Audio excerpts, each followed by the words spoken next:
That's the Montreal time. Oh, here we go. All right.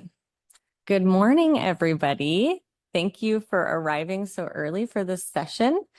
This is our full morning session entitled Amazonian Mars Geomorphology, The Red Planet Strikes Back. It's going to comprise of 3 sets of 4 10-minute presentations separated by 2 20-minute periods of Q&A. Please stay within your respected 10-minute limits. Pay attention to the clock, which you'll have a light somewhere up there, which I can't see. It's behind this table. And we'll be trying to stay on time and transition to the next speaker. And then the presenters will control their slides. We'll have these clickers for you. The green button moves forward, red button moves backward, and then there's a laser pointer if you need, but try to avoid using the laser pointer because the virtual attendees won't be able to see it. Virtual attendees, we will move your slides forward and backward. Just let us know when to do so. Questions can be submitted remotely on Zoom, but also feel free to come up during the Q&A and ask your question. Please silence all of your cell phones or electronic devices. And please don't take pictures unless you have permission. Ambassadors, please don't post unless you have permission, at least a picture of their slide. Oh, right. I'm Shannon Hibbard, and I'm at the Desert Research Institute, and I'll be one of your session chairs today. I'm Richard Soiree at Dawson College in Montreal, and our moderator who will be moderating online or virtually is Colin Dundas with the U.S. Geological Service. Thank you. Lastly, we still need some Dwornik judges, so please feel free to sign up online. It's really easy and it's not too late.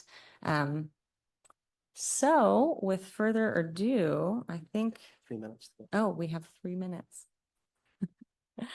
So have some coffee, get settled, and we'll get started in 3.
All right.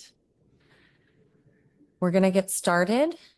We're going to start with Colin Dundas, who's going to be giving a talk on Mars balance of Martian water ice reservoirs in the middle and late Amazonian. Take it away and let me know when to advance your slides.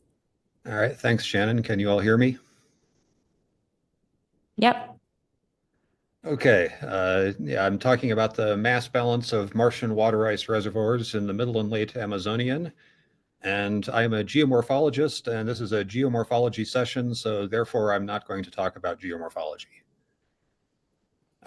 So to give the background for this talk, a really important part of understanding the Amazonian is understanding the past distribution of water ice.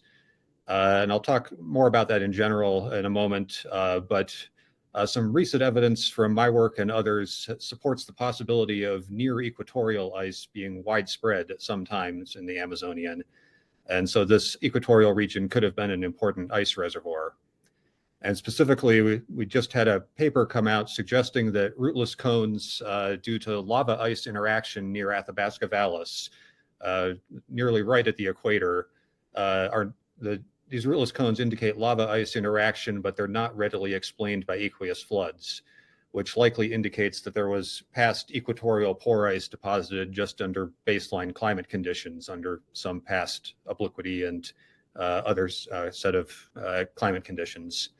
And also recently, Michelle Kirchhoff et al. Suggested that layered ejecta craters in equatorial low latitudes indicate intermittent low latitude surface ice also into the Amazonian. And so the real key question that I was getting at here is how much ice could have been there and where was it at other times? And essentially, how well do we understand at this point how much ice has been where, when? All right, yeah, that slide is good now. So let's talk briefly about the Martian H2O ice cycle. We currently have polar layered deposits up at both poles. There's subsurface ice, both massive or excess ice and pore ice, extending down to mid latitudes. In the past, there's also likely been surface ice at mid and low latitudes, including tropical mountain glaciers on the Tharsis Montes. And the general picture that's developed over the last few years has been that at high obliquity, ice migrates towards the equator so that would be at 35 degrees plus. At moderate obliquity, it migrates towards the mid latitudes, and at low obliquity, sort of like now, it's migrating polewards. So next slide. So we're going to talk about mass balance, and the premise here is that mass is conserved, give or take whatever is lost to space or supplied from the deep crust. And so we're going to see how close we are to understanding the historical mass balance of ice reservoirs in the Amazonian, just by compiling representative estimates of the age and volume of various ice deposits. And I'll note that there's substantial uncertainty for many of these. That's something I hope to dig into in the future, but will not go into in this talk. And so to give the conclusion in advance, I think that there are significant gaps in our current knowledge of the ice mass balance between reservoirs through time, which points to large uncertainties in the history of ice deposition and transport. So next slide. Next. So the first major ice reservoir is the polar layer deposits, both north and south polar. The north polar layer deposits are nearly 1 million cubic kilometers. The south polar layer deposits are over 1.5 million cubic kilometers. And the NPLD also have a basal unit, which is distinct and probably has a lower ice content. The upper main unit has probably over 95 volume% ice, and it's inferred to have accumulated within the last 5 million years, whereas the basal unit is likely quite a lot older. The south polar layer deposits are probably quite ice rich, but not quite so much as the north polar. The surface age from craters of the SPLD is estimated to be 30 to 100 million years, and the accumulation timescale around 10 to 30 million years, plus any time that may be missing in unconformities, which is possible. Next slide. So moving towards the equator, there's high latitude subsurface ice. This is probably ubiquitous at high latitudes, beginning at very shallow depths of a few centimeters. And we don't have very strong constraints on how thick this is in general, but Mougenot et al. 2010 reported radar dielectric constants poleward of about 60 degrees, indicating high ice contents extending to 60 or 80 meters depth, with an ice content around pore filling in the south and above pore filling in the north. And so that total volume, again, gives you a bit under 1 million cubic kilometers of ice. We have essentially no constraints on how old this ice is or how long it's been there, but it's likely to be long-term stable because even predicted low obliquity conditions only change the stability depth by a few centimeters. So this is probably not ice that has come and gone much. Next slide. So in the mid-latitudes, there's various massive ice deposits. There are glaciers such as the lobate debris aprons, lineated valley fill, and concentric crater fill. These volume estimates here, about 400,000 cubic kilometers and ice content of above 80 volume percent. I'm estimating 90 for the purposes of this talk. And the start of deposition has been estimated for these deposits around 700 million years ago, with the last major deposition a bit over 100 million years ago. There are also regional deposits, tens of meters thick in Utopia and Arcadia regions. And using some rough estimates based on Bramson et al. 2015 and Sturman et al. 2016, these come to about 150,000 cubic kilometers. The ice content's quite uncertain here, and the age has not been directly estimated, but Viola et al. Estimated that secondaries overlapping the Arcadia deposit derived from craters that are at least up to 70 million years old. And this may have lost ice over time. Next slide. So in the mid-latitudes, we think that ice essentially tapers out towards the equator, but impact craters and neutron spectrometer data shows shallow ice down to about 35 north in some places, but more commonly fading out of detectability around 45 or 50 degrees. This includes both mantle deposits and other pore ice deposits. As I said, it likely tapers from relatively thick at the higher latitudes to negligible. We don't know how thick this ice is. We have very little constraint on this. But vapor transport from above can't force ice deeper than about 5 annual skin depths unless the obliquity variations temporarily invert the local geothermal gradient. So this is likely meters or tens of meters thick. And just as an illustrative calculation, 25 volume percent ice extending to 24 meters depth. So that would be half the pore space of— 2 minutes. Thank you. Would be a bit over 100,000 cubic kilometers. And the stability of this ice is likely very dynamic. Next slide. Extant low latitude ice. This has been suggested. There are various suggestions. I don't think any of them have been widely accepted. And so this is essentially just very uncertain. And next slide. So past ice, there are pedestal craters at high latitudes indicating significant ice volumes, but only for a period that's been estimated to be cumulatively about 90 million years within the last 3+ billion years. There have also been tropical mountain glaciers that likely had volumes up to a few 100,000 cubic kilometers, and some age constraints on that. And there are also possible past equatorial ice deposits off the tropical mountain glaciers, but most of this, including what might have contributed to rootless cones, is unknown. Next slide. So this just sums that all up in graphical form. This is what we know about ice over time. It's been oversimplified. I've assumed a mid-range age for the SPLD, and I've collapsed the tropical mountain glaciers and pedestal crater deposits for simplicity. But what you should note is that there's a lot of white space here where we don't have enough ice to account for all of the ice over time. And note that the time is a log scale. So that white area at the upper left is half the volume and 80% of the time. Next slide. Next slide. So just to wrap this up, there's substantial uncertainties about some volumes and most ages for different components of this mass 5 balance. seconds. The presence of polar layer deposits through most of the mid-late Amazonian could largely balance this history, which is more plausible for the SPLD. There could be net supply from the deeper crust, but this is contrary to general expectations where ice should be lost over time. And there could be past equatorial and lower mid-latitude subsurface ice, including contributing to rootless cones, could have been extensive and long-lived. Thanks. Thanks, Colin. The next speaker is Parsons, who will be discussing ice mass balance constraints on Amazonian glaciers via ice sheet modeling of Tharsis fan-shaped deposits, Mars.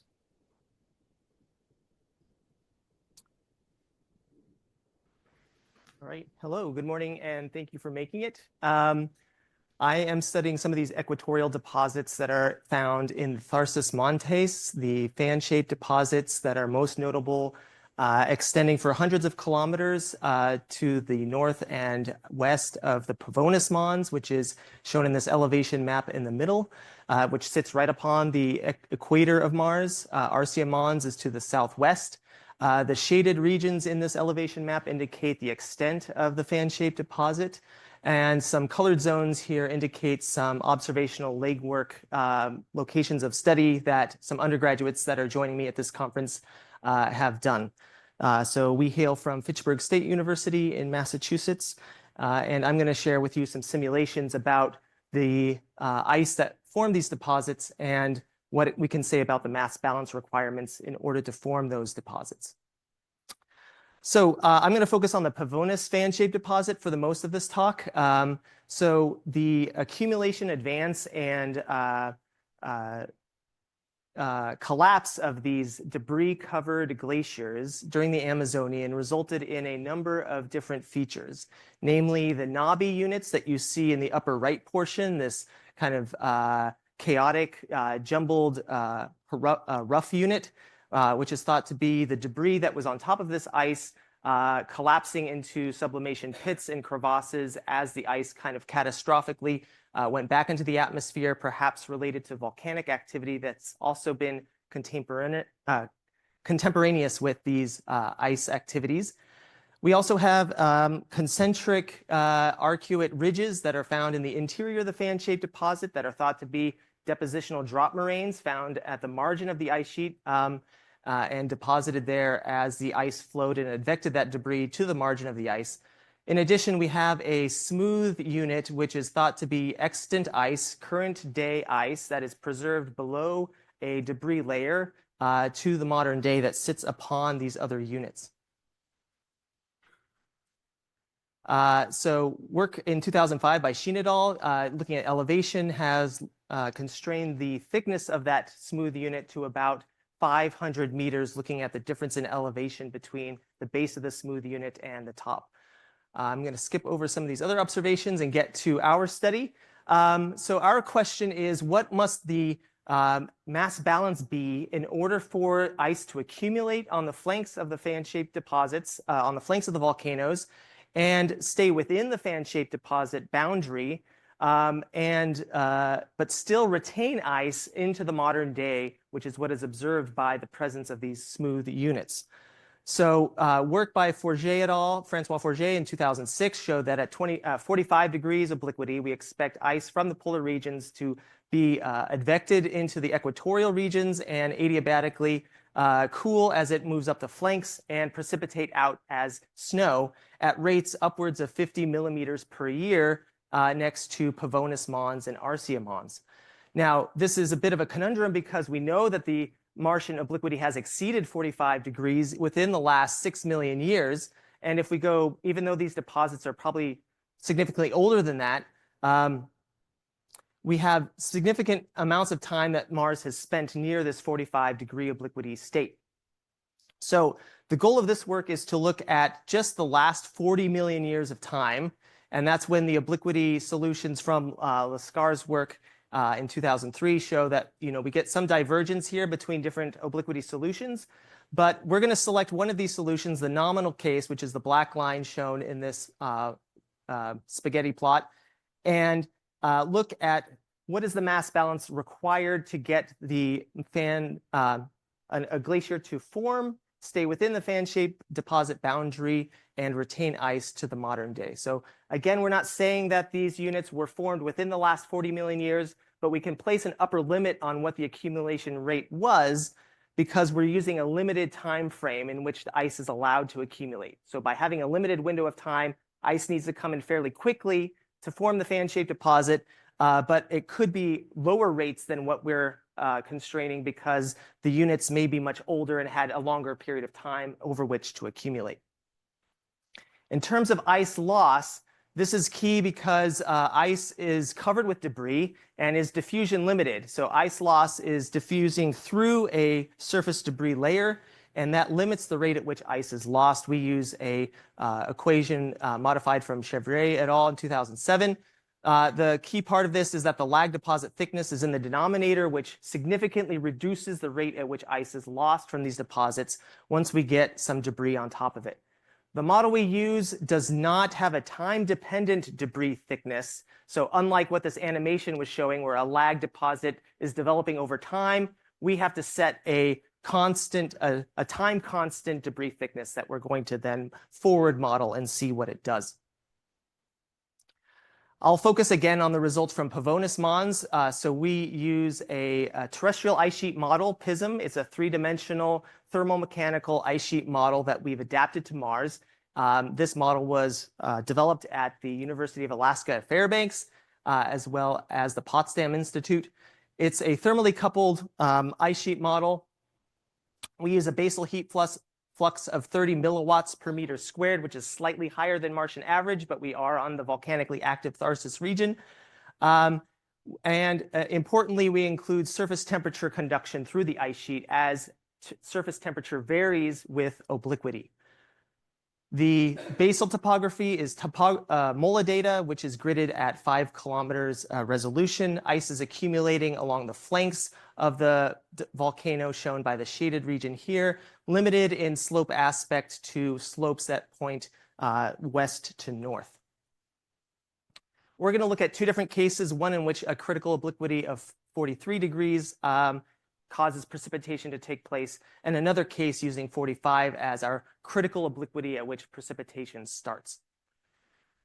Here are some of our results. So this is our parameter space. We have surface debris thickness on the x-axis, and we have ice accumulation rate on the y-axis. Notice that we're already well below the values of 50 millimeters per year that Francois Forget predict in his GCM. So we have much lower accumulation rates. And the symbols on this map indicate simulations in which ice was extended beyond the extent of the fan-shaped deposit are in the upper right portion and are shown by these downward pointing triangles. So these are failed simulations in the sense that they have too much ice and extend beyond the extent of the fan-shaped deposit.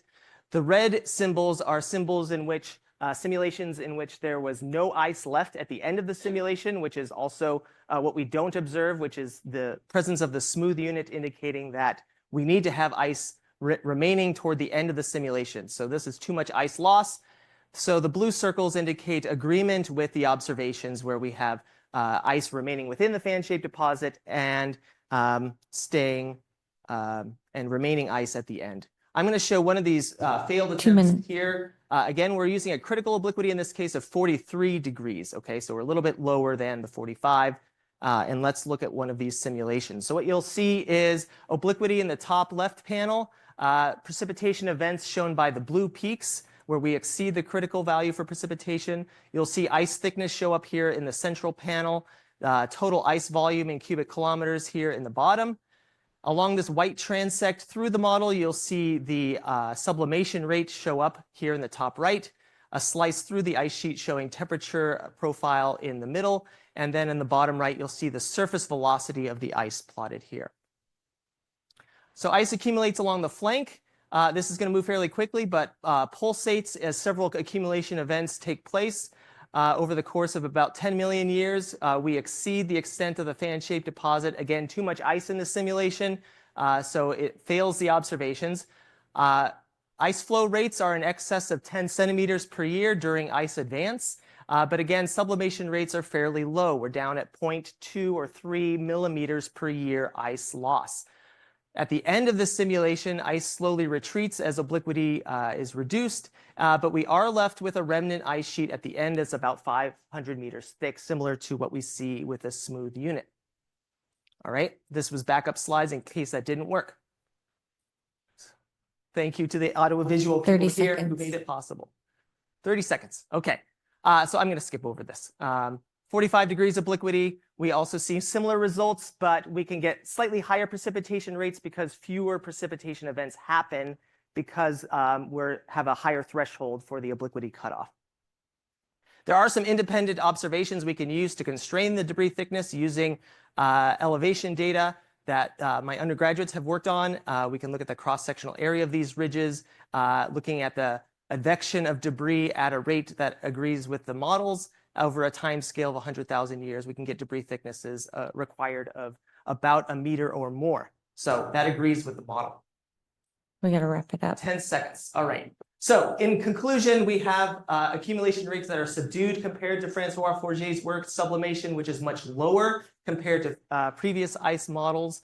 And so we can hopefully reconcile this with the formation of the fan-shaped deposits with potentially forming ridges with each obliquity cycle, which is occurring every 100,000 years or so. And I will leave it there. Thank you.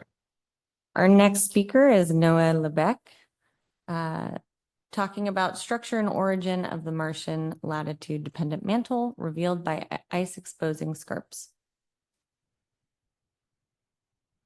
So good morning, everyone. So let's discuss the origin of the latitude-dependent mantle as revealed by the morphology of ice-exposing scarps. So to begin with, let's a short recap of what is the latitude-dependent mantle. So in early 2000s, the molar topographic data enabled to compute the first roughness map of Mars.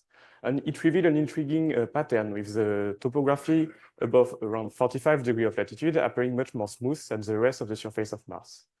Using Mars orbital camera images, the scientific community quickly realized that this terrain was actually covered by mantling deposits that they called the latitude-dependent mantle.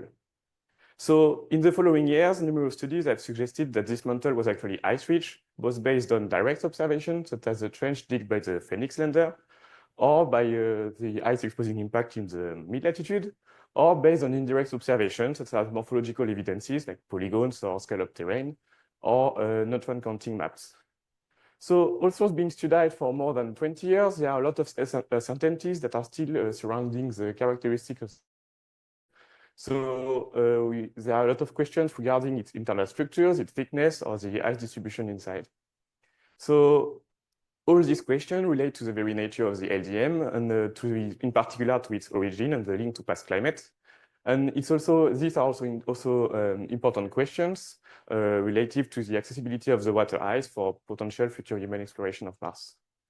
So fortunately, in 2018, Dundas et al. Revealed a new landform that could provide us some clues to answer these questions, ice-exposing scarps. So these landforms are 50 meter to 6 kilometer long straight escarpments that are directly cutting into the LDM and exposing its internal structure. These scarps are supposed to retreat away from the pole at a rate of a few millimeters per year, creating a depression. And they expose the bluish material all year round in Cassis and IRIS images that have been confirmed to be water-ice by PRISM observations. So in our study, we'd like to complete the global map of ice-exposing scarps and use their morphology to try to get some information about the characteristic of the LDM. So to begin with, where do we find ice-exposing scarps on Mars? So in this study, we surveyed the 40 to 70 degree latitudes in both hemispheres on the CTX mosaics, and we mapped more than 230 scarps. 178 of them are in the northern hemisphere. They are mostly distributed in small clusters within the craters, with one crater, Milankovitch, having more than 117 scarps, which is quite a lot. And in the southern hemisphere, we only find 53 scarps, most of them located southeast of Hellas Basin. But we noticed that the southern scarps were 3 times longer than the northern hemisphere ones. So when we look at the local scarp sittings, we decided to focus a little bit on the slope around the scarps. So we computed and extracted the slope values using the molar graded product in a 1 kilometer buffer around the scarps, and we plotted the distribution. So we find that icy scarps mostly occurs on 3 degree to 15-degree slopes with a maximum around 5 degree, and that it is quite consistent for both hemispheres. And then we looked at the position of the scarps on the slope profile, and we noticed that the scarps are mostly located on the lower part of the slope profile, either in the concave part or at a transition from a steeper to a shallower slope. Then we use the same methodology to look at the orientation of the slope around the scarps and plotted the distribution. And we noticed a very strong east-west asymmetry between the northern and southern hemisphere scarps, with the northern hemisphere scarps being located on slopes oriented towards the east-northeast, and southern hemisphere scarps being located on slopes towards the west-southwest. So we cannot explain this asymmetry with insolation differences only, so we decided to look a little bit further, and we put it on the map, the orientation of the slope around the scarps, so the arrows are pointing in the downslope direction, and we noticed a kind of regional trend in the orientation of the slope around the scarps. And when comparing it with the present day wind direction, we noticed that there was a kind of correlation, that the pattern remained quite the same in the region. So we tried to see if this was mostly correlated to actual or past wind direction. But as the wind pattern in this region is mostly controlled by topography, we couldn't tell if it was mostly related to actual or past wind direction. So we can only say that the regional trend in the orientation of the slope around the scarps is related to either present day, or past prevailing wind direction, with the scarps being located on leeward slopes. So if we do a brief summary of where do we find the icy scarps, they mostly occur on hills and quarter slope on 3 to 15-degree steep. They occur in the lower part of the slope at a steep to shallow transition, or in concave part of the slope profile. And the hill slope around the scarps follow regional trends that are tied to the current or past prevailing wind direction, with the scarp being located on leeward slopes. So all of that, with all of that, we suggest that this could be areas of maximum accumulation and or better preservation of the latitude-dependent mantle. So areas where the LDM will be the thickest today. So to investigate further, we decided to use the scarp depression as a proxy to estimate the LDM thickness. And for 26 scarps, we estimated the depression thickness and plotted it as a function of scarp length. So as expected, we see that the longer is the scarps, the deeper is the associated depression. But we also noticed a group of outliers. So some scarps whose depression was a little bit shallower compared to their counterpart of the same length. And we actually identified these scarps to be those reaching the bedrock. Because when looking at the texture of the floor of the depression, we can actually tell if there is still ice underneath the depression or not. So when we observe a polygonized ground, we do the hypothesis that the LDM continue underneath the depression and that there is still ice underneath. And we observe a rough texture with a lot of boulders. We assume that we reach the bottom of the LDM, so there is no ice underneath. So this is quite interesting because you see that the shallowest scarp reaching the bedrock has a depth of around like 40 meters. And if you look at the deepest scarp depression, it is more than 180 meters, and we still observe polygons there. So for the 40-meter ones, we know that the LDM is not thicker than 40 meters in this place.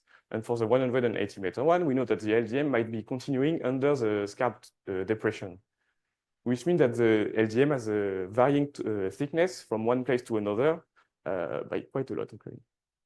Then we also noticed that the LDM was thinner on topographic high points, on the rims, on the summits, and that it was getting thicker than the slopes. This is visible in the image here on the right, as you see that the scarp is getting higher towards the left, which is the downslope directions. Lastly, we also decided to focus a little bit on the stratigraphy of the ice exposed on the ice exposing scarps. And we quickly noticed that the layers exposed on the scarps could be very different from one scarp to another. Some scarps have very rough layers, tens of meters thick, sometimes very hard to distinguish. And some other ones have very thin layers, very easy to follow, with a very nice stratigraphy. So we decided to focus a little bit more on the scarps with thin layers and to do some observations. So we noticed that there could be like very various dipping angles and direction, even on the same scarps. So this is an example on one scarp. So on the side of the scarp, we see that the layers are dipping in opposite directions. We also observe a scarp with a very nice sigmoidal geometry, kind of similar to dune cross-section that we can find on Earth. And we also noticed in the detail that the layers were wrapping around obstacles or sometimes in filling depressions. Lastly, we estimated the thickness of the thinnest layers from 2 to 6 meters. So for us, all of that is kind of similar to Niveo-Elian deposits on Earth and could suggest an atmospheric origin of the latitude-dependent mantle.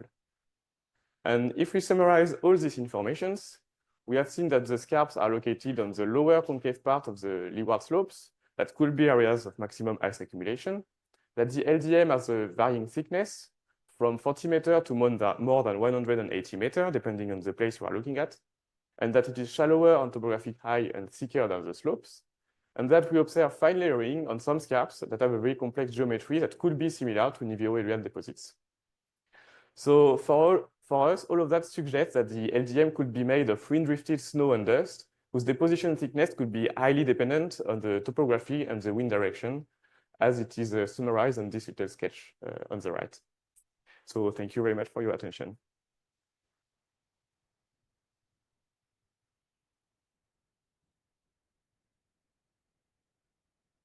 Next speaker is No Blay, who, along with Ozinski, Conway, and Tornabene, have authored Ground Ice and Gullies. What does thermal inertial tell us? Thank you for the introduction. Hello, everyone, and good morning. So today I'm talking about a project that we did on a certain type of Martian landforms, which are gullies, which we will start to see, hopefully. Yeah, thank you. So gullies are what the type of landform that you can see on the right here. They are found on hill slopes on Mars, and they are erosional and depositional systems whose formation process is debated, but basically the two favored hypotheses require a phase change of a volatile, either CO2 or H2O. And this process requires specific thermophysical conditions within the gully deal slopes.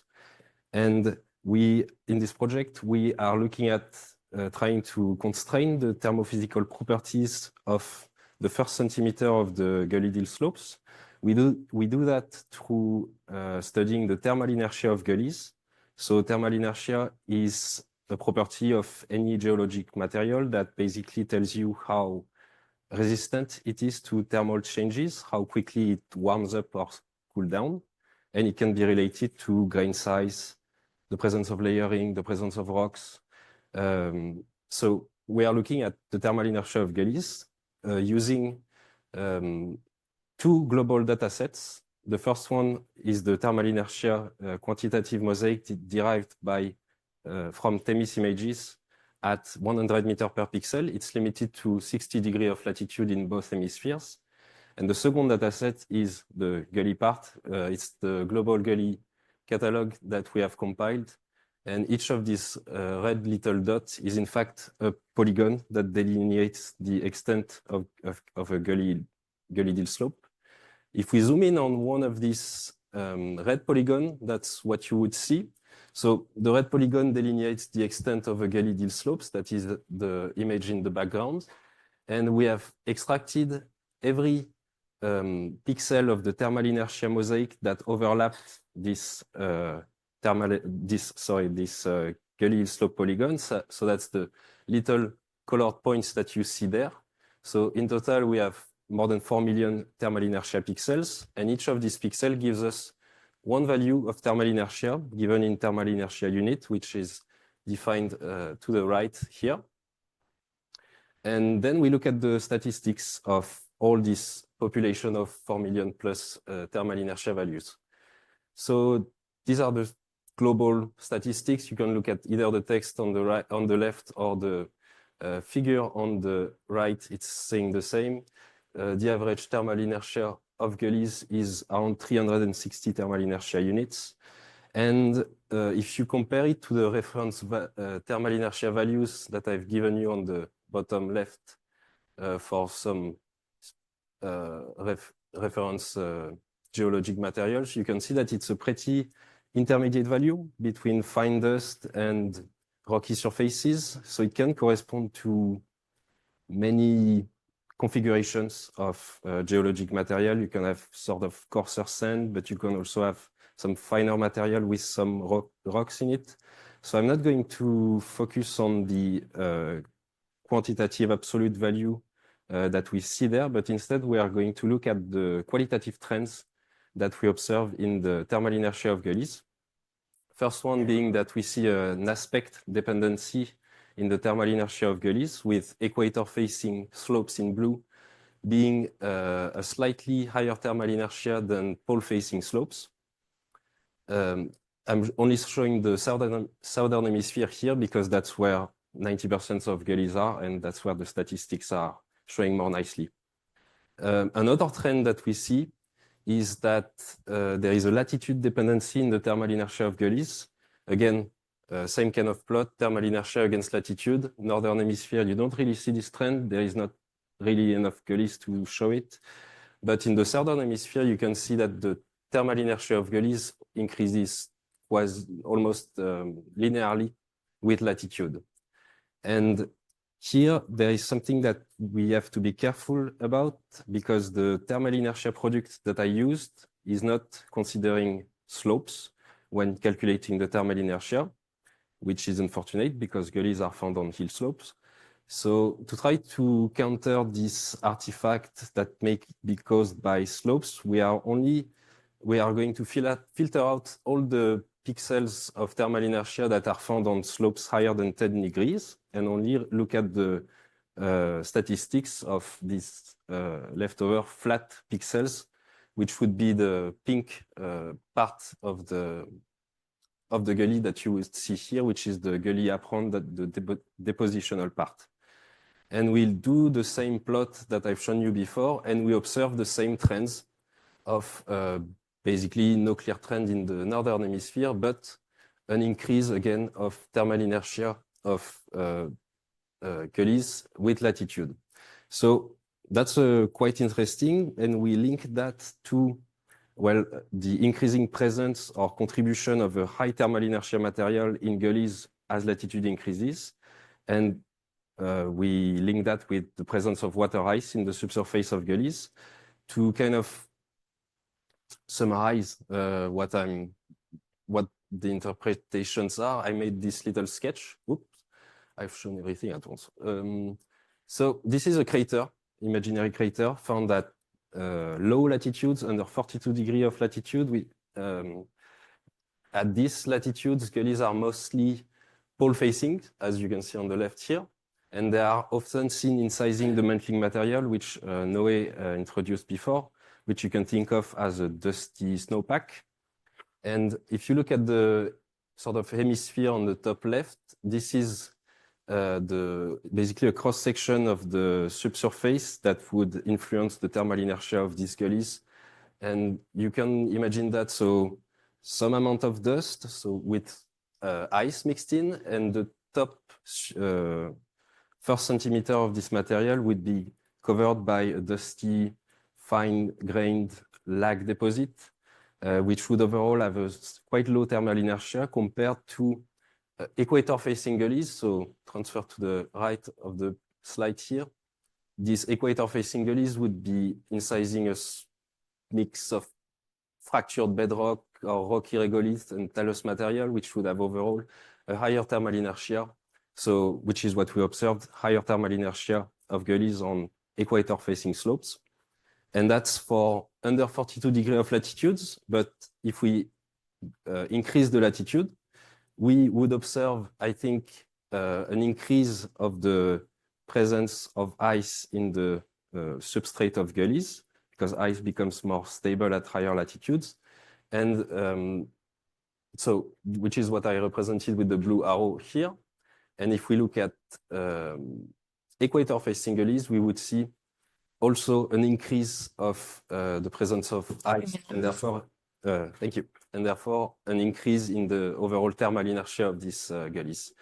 And these are idealized imaginary sketch, but we can actually see that in, for example, this crater, which is, you see just the map of thermal inertia of this crater, Arendas crater, and it is almost entirely covered by gullies. These are the white polygons.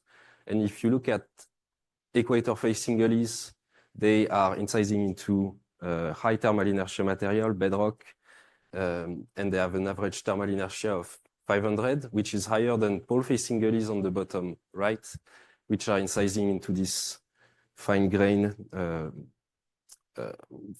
mantling material and have an overall lower thermal inertia. So for my conclusions, we have seen qualitative trends of aspect dependency and latitude dependency in the thermal inertia of gullies, which we link with an increase in near surface water ice content in as latitude increases within gullies. And this could have implications for the condensation of CO2 and sublimation of this CO2, as a higher thermal inertia would delay this CO2 condensation and sublimation, and it could potentially affect the timing of gully activity as compared to if there was no ice in the gullies. And that's it for me. Thank you very much. All right, thank you. So we'll move on to the Q&A. So if all speakers can come up to the podium. Also, if we could have someone from tech help us reconnect to the Zoom. We don't have all of the login info.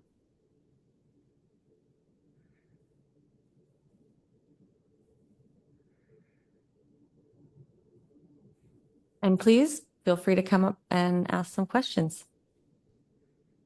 Hi, Joe Levy, Colgate University. Really a whole bunch of great talks. Thank you all so much. My first question, if there's not more folks queuing up behind me, is for Noé about the LDM. I guess there were two things that surprised me in your talk. And the first one was when you showed the wind correlations that you were showing winter winds, because I would have thought, oh, you know, summer winds might be more warm, they might lead to more sublimation.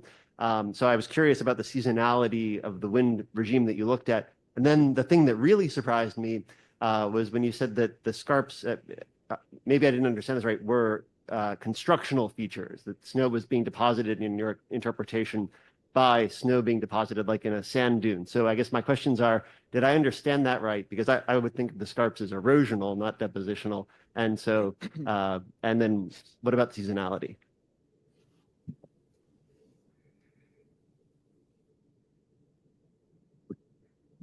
So yeah, here we are. So for the last part of the questions, no, scarps are really like erosional features. And when I was describing the construction of the layers that we see on the scarps, I was mostly thinking about the construction of the LGM itself. Mm. And for the first part of the question related to the wind directions, that's something I want to check more into the details to see if it correlates more to winter, to summer wind directions. And that's something that I will definitely investigate further. So for now, I don't know exactly. But the pattern that was correlating the most with the actual wind direction was the winter wind direction for now. That's fascinating. Thank you so much. Jonathan Lenine, JPL for Axel. So have you looked at parsing the observations according to season? Because if the deposition of ice or the presence of ice plays a role in determining the thermal inertia, then depending on when any particular set of observations were made relative to the Martian season, there might be a difference in the amount of ice. So have you looked at that at all? No, we haven't looked at that because, well, I was using the global thermal inertia quantitative mosaic. I know that most of these images were acquired kind of late summer, almost always in the warmest season as possible. But yeah, this ice is within the thermal skin of Themis, and it would be extremely dynamic according to season. But yeah. Gunnar Karakar, University of Toulouse. Question for Noé. You have presented that this layer high sea deposit could have some different structures, geomorphologies like sigmoidal could be. Do you think it is morely related to the current topography of the terrain when the deposits are deposited? Or do you think that there could be some kind of in situ movement or fluxes inside the ice, like maybe something like mini glaciers or an attractive flow? Yeah, that's a very good question. We thought a lot about that. And from the observations on some of the scarp with the thinnest layering, in my opinion, it's mostly a depositional feature. Like we don't see a lot of folding or evidences of a lot of deformations, and I don't think that we could form like such sigmoidal layers on one of the scarps with deformation. So, yeah, that's my opinion. Could be just also maybe an artifact of the observation, like when we are observing a very high incidence, could there be some deformation, some parallax error of that, or is it actual very highly contorted deposit? The scarp is pretty straight in itself, so it crosses the deposits like a very nice plan. Not directly perpendicular, so we cannot really extract the real dipping of the layers. But I don't think that these sigmoidal shapes could be due to like observational bias. Thank you. Isaac Smith, York University. Reed, I have a question for you, and I'm moving so I can see you. I wonder, my question has kind of two parts. The first is, how many concentric ridges are there in this profile that you're looking at? And the second part is, how many obliquity cycles are between now, the beginning of your model and now, and do they correspond? And then, so that's the first part. Yeah, so the number of ridges depends on the fan-shaped deposit you're looking at. At Pavonis Mons, we have about 50 or so, but down in the Arcia fan-shaped deposit, there are hundreds of ridges. And so if those are being deposited every 100,000 year with the obliquity excursions, then it would only take tens of millions of years to form that many ridges. And in the model, I'm only looking at the last 40 million years. And so the number of spikes would not be adequate in the obliquity to account for the Arcia deposit, but it could be comparable to the number that are in the Pavonis deposit. Yeah. Okay, thanks. And then the second part of the question was, what are you doing with the thermal? What are you setting as a surface temperature? Because that really drives a lot. And I imagine that as you go through these huge obliquity swings, the surface temperature is going to change quite a bit and create pulsing. So I wonder. Yeah, that's a great question. So we calculate the surface temperature using Schorghofer's work, where we calculate the surface temperature given insolation parameters, which accounts for obliquity, and we also include a slope dependence. So north versus south facing slopes adjust their local latitude according to their slope, and that's included. So yes, there is a thermal wave that moves through the ice deposit. It diminishes with depth, obviously, and these deposits are 2 kilometers thick, so there's not a huge amount of temperature change at the base, but we do see a very modest increase in the flow rate as that thermal wave propagates through the ice sheet, and that may be also helping to deposit these ridges every 100,000 years as that thermal wave propagates through. Great question. Thanks. This is Matt Shanaki from Planetary Science Institute. This is for Axel. Yes, that very nice work with the gullies and thermal inertia and finding that the distinction of poleward versus equatorward gullies having different thermal inertia. I'm just wondering, so did I understand correctly that the pole facing gullies in the southern hemisphere, your idea is that they have higher thermal inertia because of the ice content? No. So, okay. So for a given latitude, I think that gullies on pole-facing slopes have a lower thermal inertia because compared to their equator-facing counterpart at the same latitude, they would show less bedrock or rocky material because they would be covered by this latitude-dependent mantle. if you go higher in latitude, both pole-facing and equator-facing gullies would show relatively higher thermal inertia compared to lower latitudes because of this higher ice content. So there is like a double geologic factor that I think is working here is either the coverage of mantle and the amount of ice that is in this mantle. And each of these factors depends on either orientation and latitude. And that distinction is the key there for me is just understanding that the thermal inertia is elevated because of the water ice. And if that's correct, then yeah, how does that work with the thermal skin depth and how far Themis penetrates, and then, or is it just boulder content? And if you looked at that in a quantitative way. I haven't looked at that as a quantitative way because the thermal model that is used to generate this mosaic, well, does not account for layering, which is important if you have a layer of ice.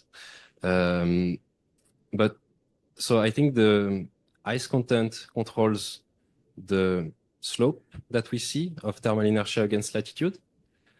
And one thing that I want to do after that is to try to get some actual ideas of how deep it is.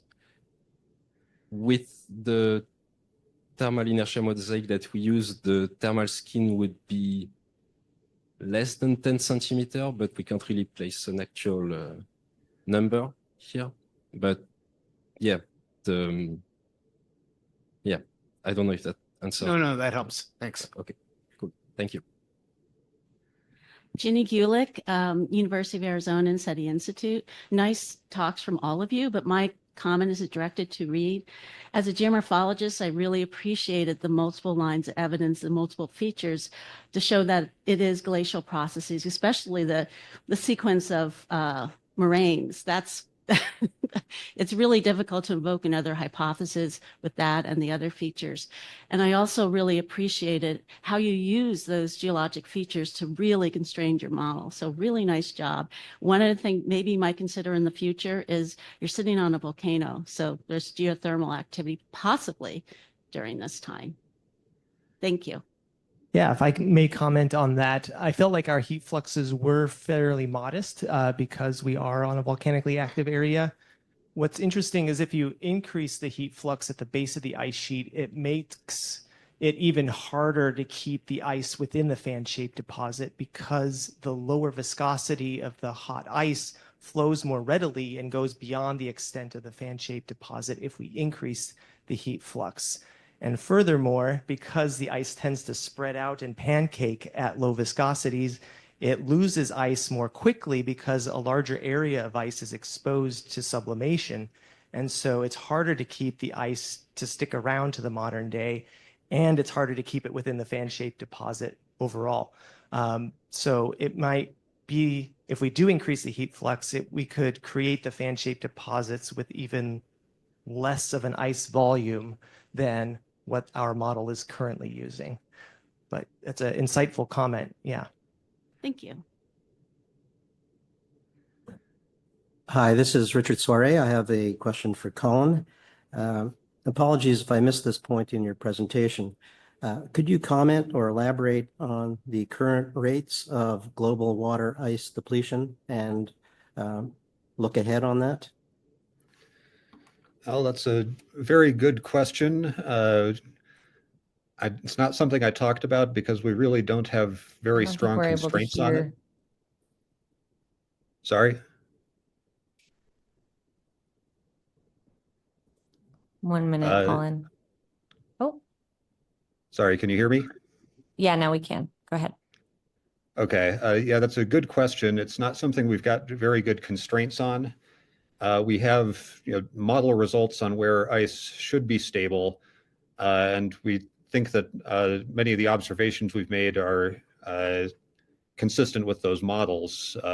It's not something I talked about in this talk, but for instance, we have an ice exposing crater at 35 degrees north where the ice appears to be too deep.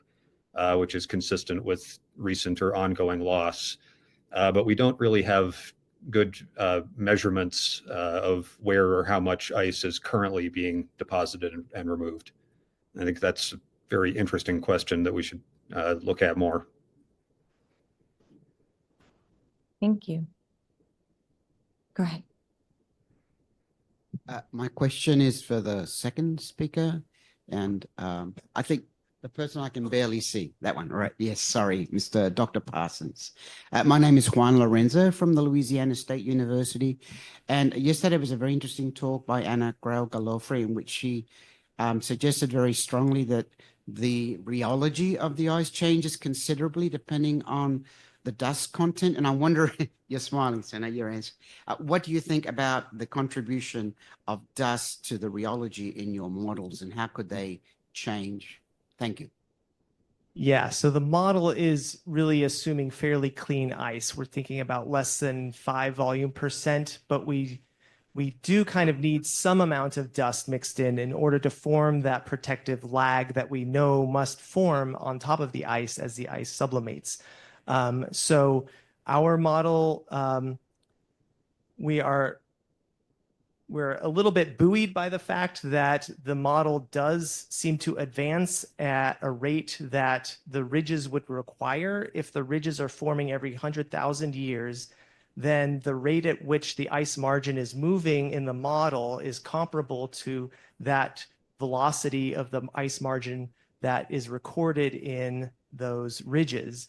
So if we were to add dust and have it affect viscosity significantly, we would expect the rate at which the ice could advance would be much more reduced, even though the observations may suggest that that's not the case. So, but it's an open question whether or not it's a valid amount of dust that we have. We may need to increase the amount of dust, and that may affect the model. We may have to add, if we add more dust, that makes the ice more viscous, and we may need to have more ice in there in order to get the stresses needed to produce the flow that is required. So yeah, good question.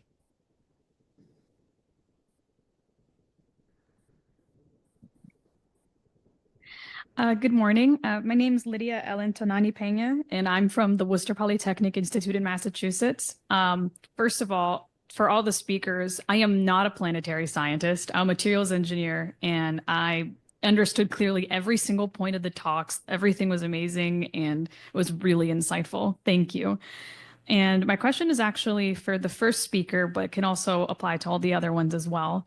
I'm trying to dive a bit more into this field and better understand like the relationship between dust and ice ratios and like dust and like dirty water ice mixtures, and how dust can impact water ice once it's thawed, because I work with Mars ISRU and I want to build a prototype that's actually viable for Mars. So do you have any recommendations on where I can dig for information on these topics, like papers or anything like that? Let's see, can you hear me? Yes. All right. Yeah, that's a very good question. And unfortunately, a lot of the answer is a bit scattered because various methods have been used to estimate dust content of different ice deposits.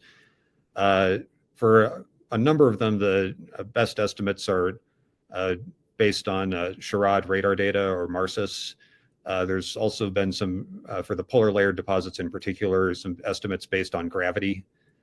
And I'm sure I'm forgetting a few off the top of my head. For things like the scarps, where it's a very clean exposure, the fact that we can see the spectra of water ice requires that it's quite clean and not covered by much of a lag. But that information's scattered across a number of references. And if any of the other speakers want to chime in, please go ahead.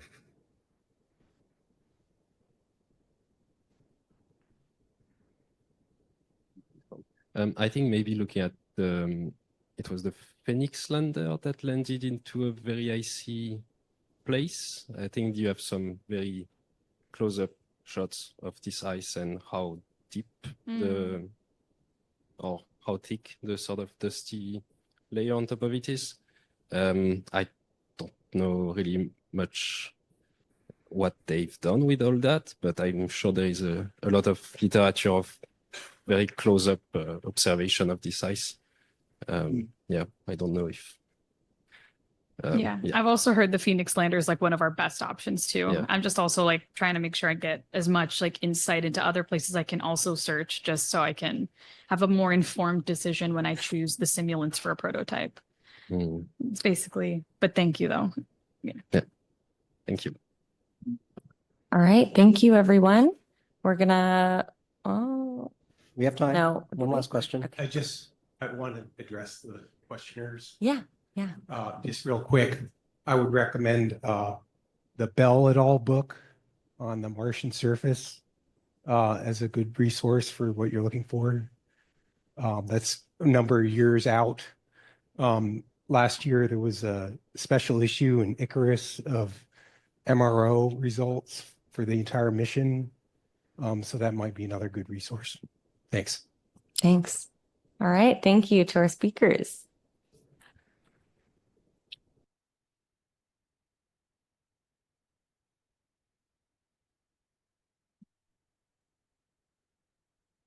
All right, next up is Gareth Morgan talking about tracing Martian nonpolar ice within impact structures.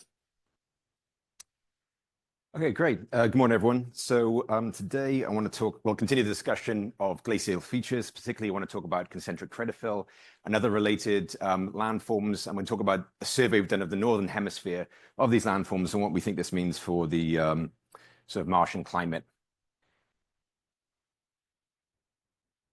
Okay, I might have just turned that off. Oh, I did, yeah. Sorry, which is the move button? The green button, the big green button. Oh, the big green one, right in front of my face. Okay, brilliant. So yeah, that's what my talk's going to be about.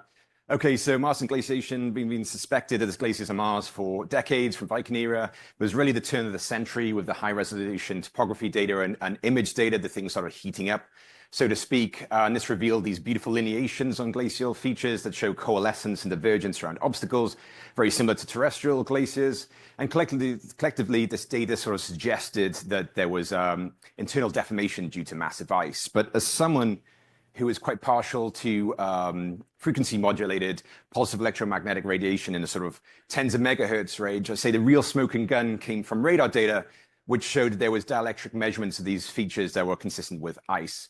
And this allowed us to map these across the terrain. And also goes to the next point, which is that these glaciers are bloody everywhere. Well, within the mid to high latitudes, I should say. Look at this lovely map here by Joe, who's sitting in the audience, showing the distribution of these features. And there's been a ton of other work done, including a really nice poster last night by Cook and Byrne, looking at concentric crater fill, which is what I'll be talking about. Okay, so what are we doing in this project? Our central goal is to look at the insulation controls on such glacial deposits. Obviously, insulation is not the only issue here. The atmosphere itself is pretty important, but there's a lot of uncertainties, right? Atmospheric pressure, humidity, dust content, clouds, vapor transport, whatever, through history is kind of uncertain. But we do have a good handle on insulation, both past and present, because we've got this good topography data. So we want to do that. Why we're concentrating on just concentric crater fill and like isolated mesas or valleys where other glaciers have formed. Craters are ubiquitous, so it allows us to test out like sort of latitudinal effects on craters. Craters themselves are broadly hemispherical. And so you've got an array of slopes and you've got 360 degrees of aspect as well. And so that can tease out, effects of solar zenith angle. So that's one to study them. There's also a wide range of morphologies in concentric crater fill, which is good to study. And also because we have good constraints, roughly speaking, on the sort of impact flux of craters on Mars, we can use these to sort of time out some of the timing of glacial deposition as well. But as I said, there's a ton of surveys, so why do we need more? Well, there's constantly new data being provided. There is right now, while our extended missions are being supported at least. We want to survey not just CCF, but also related landforms that haven't really been studied so much before, and also trace textural variations, such as this one that was done in limited areas in glaciated terrain. We want to expand this largely. And then we're also going to do insulation modeling, which will be coming in the future. So this other type of landform, so when we're working on the subsurface water ice mapping project, we did this global geomorphological sort of mapping of grid cells. And what we found is close to CCF, you also had these craters with this material, with this weird sort of fill with these interesting textures of pitted and sharp edges and whatnot, which look very similar to sort of other glacial forms, except for they don't have the beautiful lineations. And so we just call this fill because we're not very imaginative. But basically, what we thought about as a sort of hypothesis on the fly was that these might be degradational features whereby CCF has lost ice and therefore it's lost its lineations.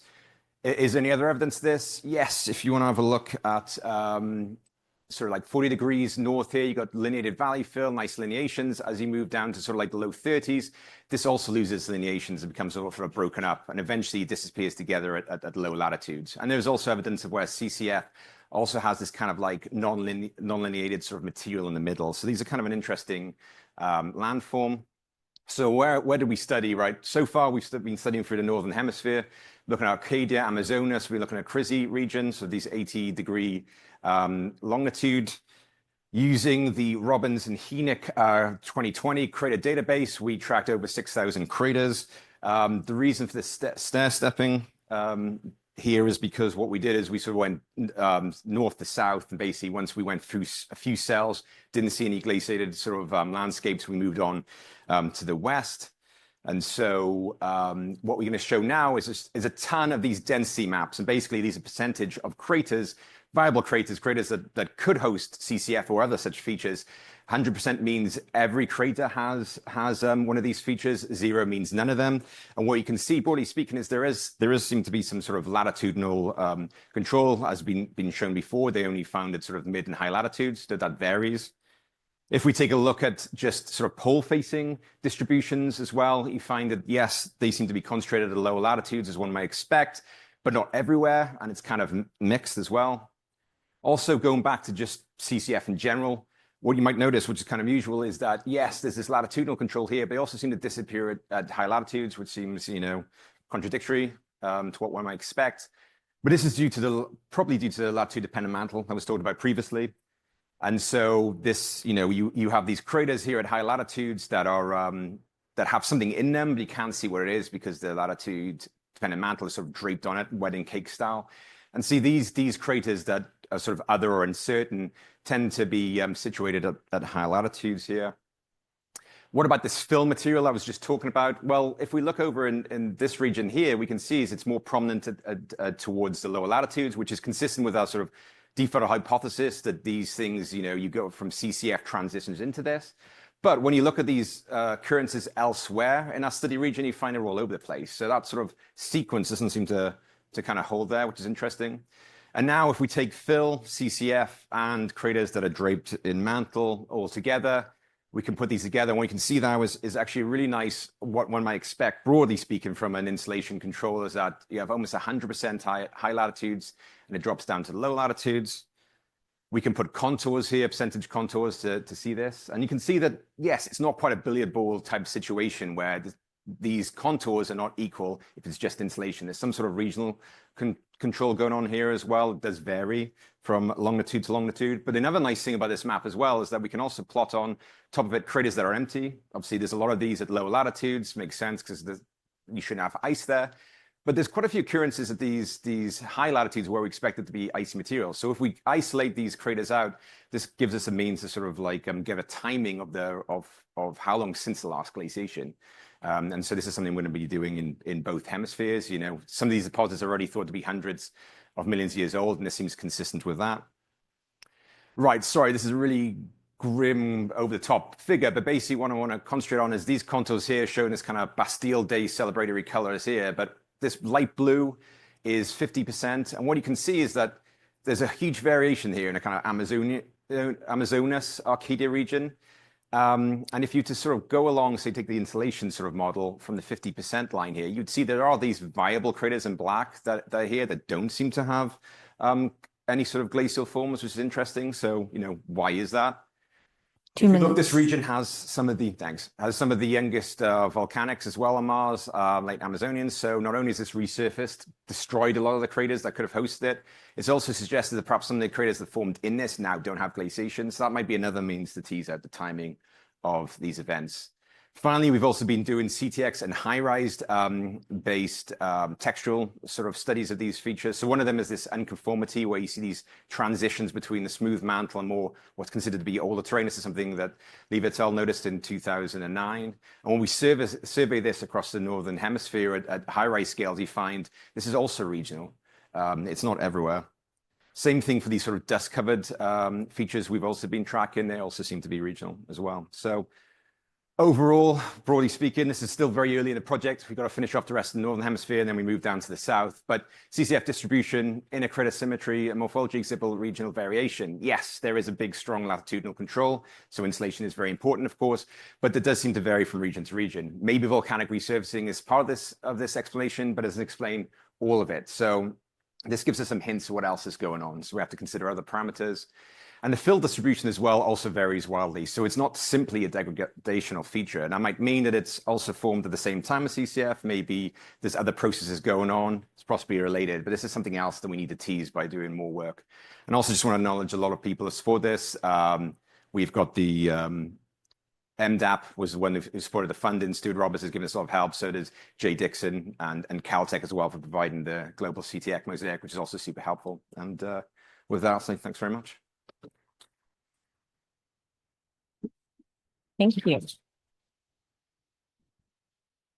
All right, next up is Evan Blanc presenting on dipping layered deposits on Mars, implications for climate-driven mid-latitude processes.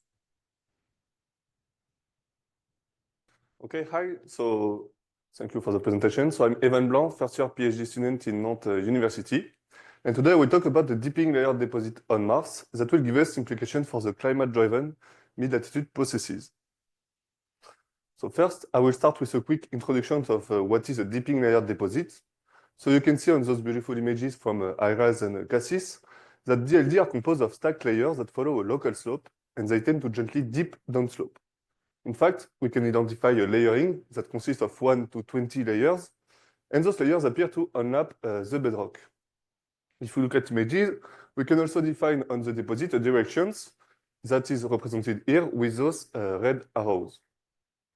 So if we look at the bibliography, those deposits were already partially studied, but mainly in small area, and were hypotheses as either sub-kilometer amounts of flows, remnant of layered deposits, of regional ice sheets, or even remnant of subaerial ice ridge deposits. So if we look at, for example, Backern Head hypothesis in 2015, we can see on this schematic formation scenario that they suppose a regional ice sheets over the study area. So here it was in Deuterolinus. And where after erosions, we have the formations of DLD on plateaus, but also on the lower plains. Another hypothesis, for example, by Morgenstern et al., propose a similar processes, but with a thinner initial deposit that undergoes an insolation from the south and then propose the presence of DLD, notably on the craters. So the aim of this study will be to do a global survey of this dipping layered deposit in order to build a better understanding on the origin of the deposit, but also on the distributions, to then discuss about the possible implications for the mid-latitude Martian climate. So first, I will present you a structural study that will propose a relationship with the surrounding topography. Then I will present the global mapping that will extend the previous studies, but also adding regional patterns such as orientational trends. This in order to then discuss about the possible formation processes. So about the structural studies, this helps us to have a better idea of the internal organizations. And with this kind of topographic profile, we can highlight the relationship between the deposit itself, but also with the underlying bedrock. Then we can also have a better idea of the thickness of each layer that compose the deposit. So as a result, we found that the thickness of the layers is generally tens of meters, and that the deposit appear to be conform with the underlying bedrock. So about the extent of the mapping, you have here distributions of the mid-latitude viscous flow features on Mars, and then you have here the two study areas that were made by the previous author. So this is a global study area I made, so over all the mid-latitudes, and this is the global result we obtained. So here you have the global distributions of the dipping layer deposits over the mid-latitudes. And if you look at the cluster area, we can define Deuterolinus in the north and in the south, Promethetera, that include Hellas Basin and Reol Vallis. We can also have a look on other regions of interest, such as, for example, in the north, Tempetera and Elysium Mons. So looking at these global distributions, we can see some similarities with notably the viscous flow features. And this led us to do a spatial analysis in order to evaluate the distance between the VFF and the DLD. And as a result, we found that more than 80%, so 86% of the DLD were less than 50 kilometers far from a VFF. So then, about the regional pattern we observe, so for the mapping, we draw an arrow from the top to the bottom of the deposits that correspond to those red arrows. And this helps us to obtain this kind of windrows where we can have an average orientations of the deposits. So here, for example, it was for 1 degree bins of latitude and longitudes. This method allowed us to obtain this kind of global map, where here we have a global orientational trends of the DLDs over the mid-latitudes. So here, each color corresponds to an average orientations for each degree bins of latitude and longitude. So for example, if you look at the green color, this corresponds to an area where the deposits face the northwest. Having a look with this kind of global map, we can highlight some regional trends where notably DLD tend to be located on hill slopes that facing upslope on the regional topography. And so we can have a look on the two cluster areas, so Deuterolinus, for example, in the north, and Reol Vallis in the south. And we can see here, so with this small zoom, in the panel A, the asymmetry that is present in Deuterolinus. And for example, in B, you have Reol Vallis, where the deposit face the east, while the regional topography appear to be east to west. So with this observation, the question is, what kind of regional processes can create these morphologies across the mid-latitudes? So we'll talk about the discussions and the possible interpretation we'll made that will range from an ice-rich material to a dust-dominated deposits. So first, looking at a thick high-purity ice mass, it's already an hypothesis proposed by Baker and Head in 2015, but at some point, as I presented you during the introductions, this cannot explain the regional pattern we observed. So we'll focus on another hypothesis, including an ice mass with a basal layer debris. And so here you have a cross-sections that cross over Reol Vallis, where each red point corresponds to a DLD, and where we suggest the presence of an ice sheet over these regions, with a possible ice dust layering and a basal layer debris. So because we have a slope, we will have a reorganization of the debris following a settling process, and this will lead to the creations of a debris-rich ice package. After aeolian erosions and the sublimations, we will have then the presence of the DLD. So with this kind of hypothesis, we can explain the directional trend. In fact, it will be when we have debris on slopes that face the ice flow.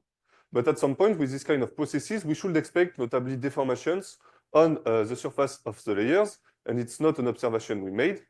But also, in terms of availability of debris and ice, this should suggest a big ice sheets over the mid-latitude, and all of it propose complex processes that will help us to focus on other hypotheses.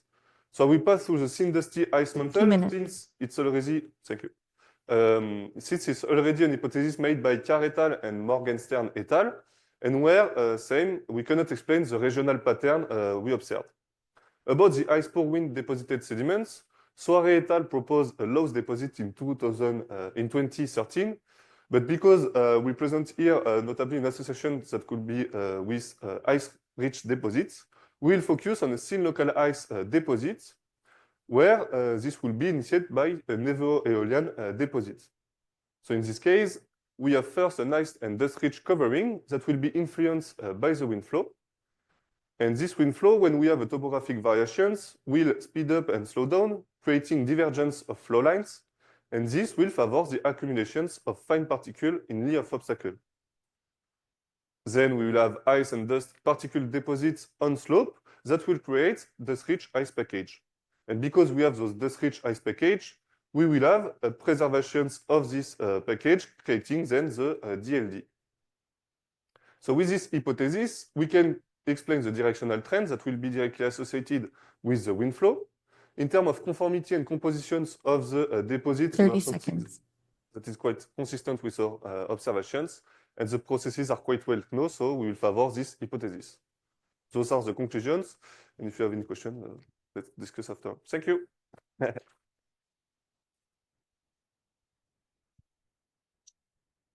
J'ai pas de son. Oh, sorry.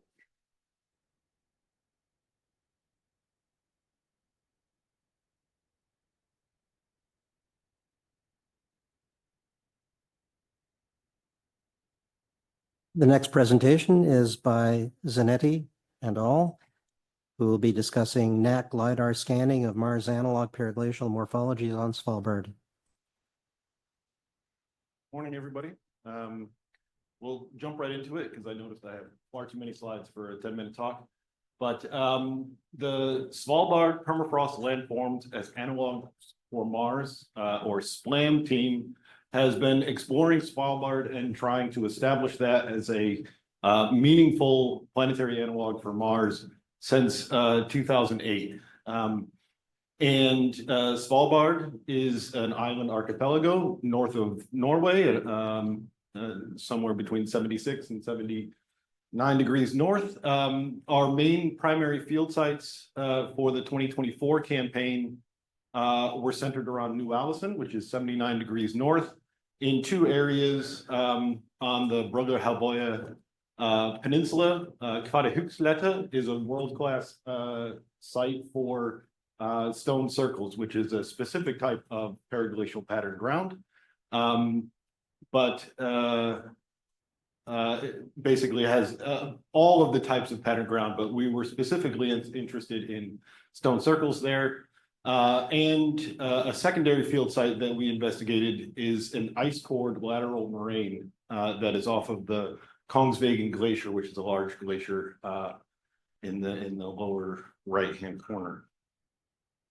The system that we were specifically using, or at least my aspect of this investigation, is the Kinematic Navigation and Cartography Knapsack, or NAC.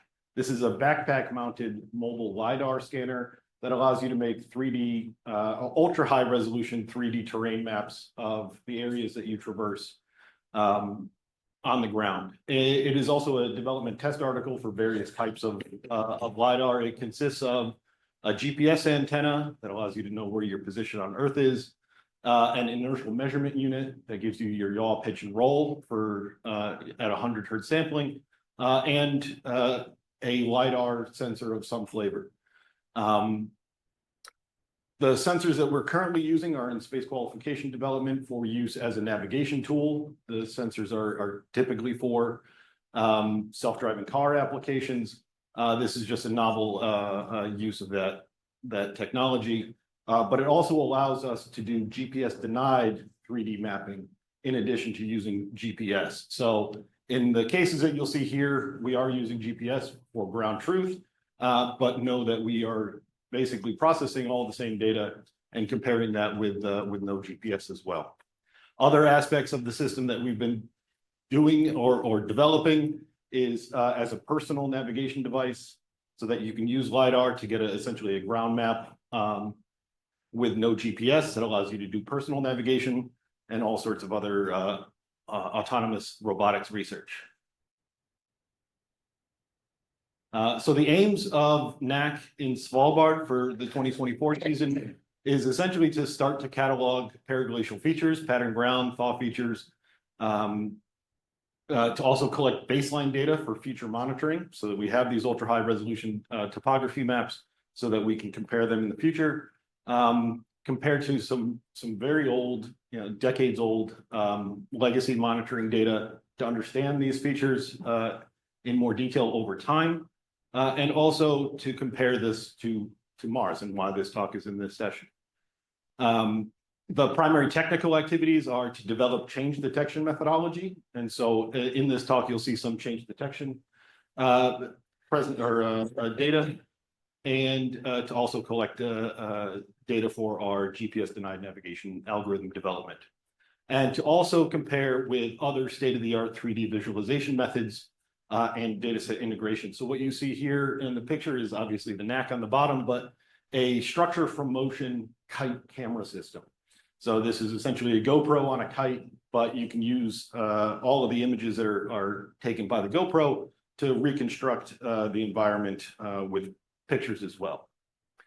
The site area or the investigation area at the Karahuxleta Peninsula, we covered on the ground effectively 500,000 square meters with 1 to 2 centimeters per pixel. The way the sensor works or the system works is as you walk around, you're essentially scanning out about 50 meters plus or minus a little bit on each side of the operator. And so as you traverse, you're making this 3D map. The features that we were most interested in on Karahuxleta are these stone circles, and you'll see them soon. But we were also collecting topography correction data for previous ground penetrating radar studies and electroresistivity tomography transects. We do collect an incredible amount of data. So we're collecting these 1 to 2 centimeter per pixel maps wherever we walk, whenever the system is on. And you see an example here of both the stone circles that we were investigating and what the data looks like when it comes in. And it does take a little bit of time. The processing itself is not tremendously time consuming. It's mostly the data analysis that becomes challenging.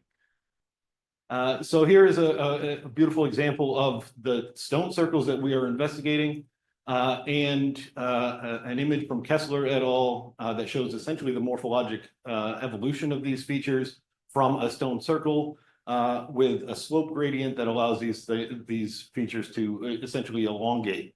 What was really interesting that we're starting to develop now is the conceptual model is very clear and it kind of makes intuitive sense, but the actual measurements of the very small slope gradations that allow these features to elongate is very impressive. What you see here between red and blue is only 1 meter. And in some of the most elongated features, this is only a slope over a few meters of 50 centimeters or so. I'll briefly mention that, again, we're doing long-term studies with Bernard Halle from Washington University. And we basically have complementary data to data that he took by hand in the field in the 80s that we can now confidently make long-term measurements with. As far as the relation to Mars geomorphology, pattern ground is obviously ubiquitous in all of the layered latitude-dependent mantling, but we also see much more rarely stone circles. And I think the biggest question here that I won't really get into is what is the real process that's driving that? How does it work on Earth, which is essentially a cryoturbation process with various little ways to parse out exactly what that process is. But on Mars, it's considerably different. I'm already running out of time, but I do want to show our next data set here, which is our ice cored moraine that we did our change detection on. And so what you see here is essentially 4 different days of scanning where we walked up from the ocean, and what you just saw there were some boats in the ocean. And as we're going up the hill here, you can see that this ultra high resolution topography allows us to really interrogate pretty much everything that's going on this slope. And 2 minutes. Yep. And as we just come up and around here, I will probably cut this short to just say that our main area of interest is this small thaw slump that you see here in the middle. This is where we did our primary change detection of this feature. Just to also show you what this feature looks like essentially in photogrammetry, we have, again, the ability to study these features not only in the field with a brief amount of time, we can take them and essentially have full 3D virtual reconstructions of these so that we can extend our field seasons into the lab, so to speak. What you see here is essentially the change that we measured over 13 days. where we had a temperature gradient of maximum temperatures of about 8 degrees Celsius. What you can barely tell in this is that this is a properly ice-cored moraine. It is not necessarily pore ice. It is solid, massive ice covered by a debris cover. And the exact process that's driving this— 30 seconds. The exact process that's driving this is what we're still investigating. This is some of our work in terms of actually detecting these changes and various methods of let's call it the technical methods. But I will point out that using this method and the sensitivity that we have, I do believe that we can actually see both soil swelling from meltwater and also soil compaction and consolidation. And for again, this audience, we see very similar things on Mars. Short version of that. And yeah, as far as conclusions, Svalbard is a tremendously valuable planetary analog for Mars latitude-dependent mantle features. And that's it.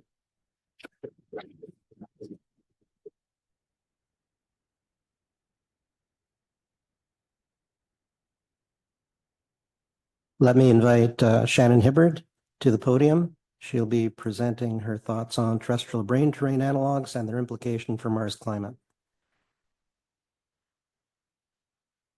All right, we're going to change things up. So I want you to pretend that right now we're at the Goose's Acre, hanging out. It's not morning. And we're going to talk about brain terrain together over a couple beers, your favorite drink, because this is my slide. So we don't have slides today, but that's okay. We're at Goose's Acre, having a couple beers. So I'm going to try to make this an interactive process, which I'm sure you wanted to hear. I'm going to have you Google some very specific search words along the way. We're all going to see how this goes. All right, so what is brain terrain? Feel free to Google brain terrain on Mars. It's a landform on Mars that's made up of a series of ridges and troughs that kind of looks like the surface texture of a brain. Its formation mechanism is debated, but it's kind of thought to be an ice-related feature because it's found in the mid-latitudes.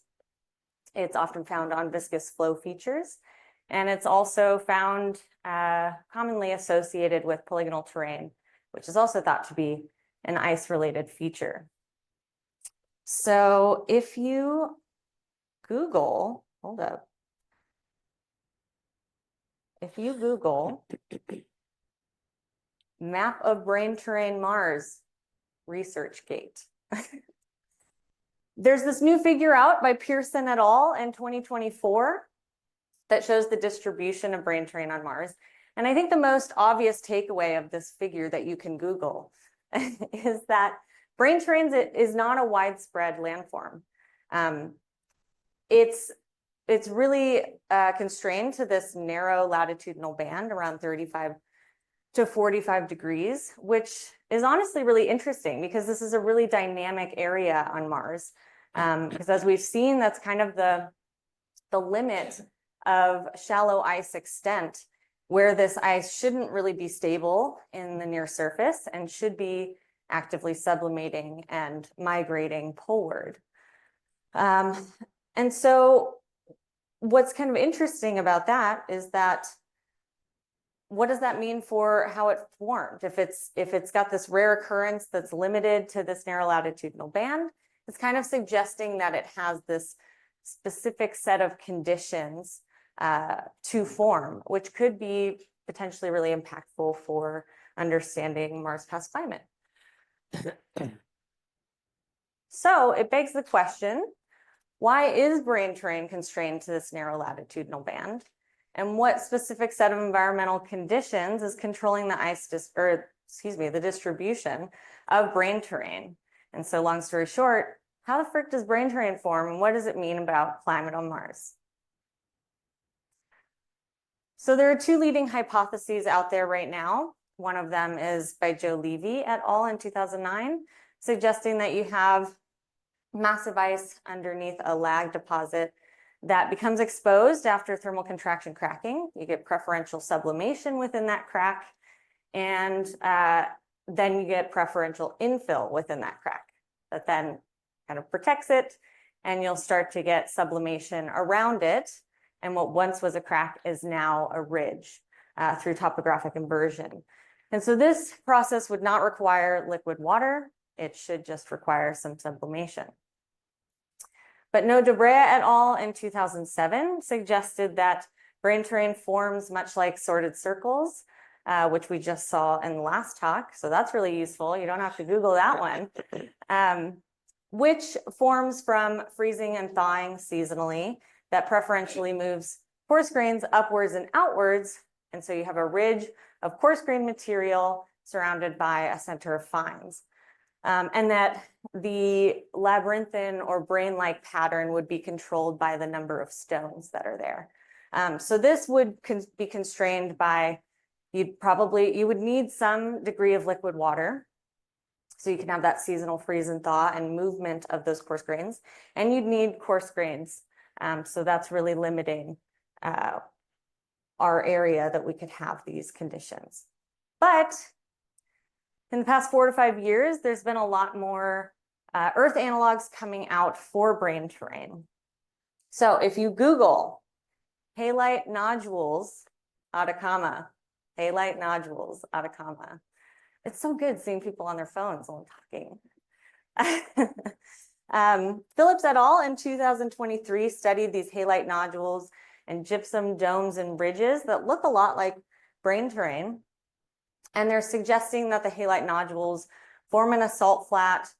They absorb water vapor, and that dissolves into a solution that later evaporates and then forms a new fresh salt rind. And that the gypsum domes would form from gypsum crystallization within the vadose zone, or if there's some local groundwater upwelling. So for Mars, they suggest maybe the water vapor would come from ice sublimation, and that could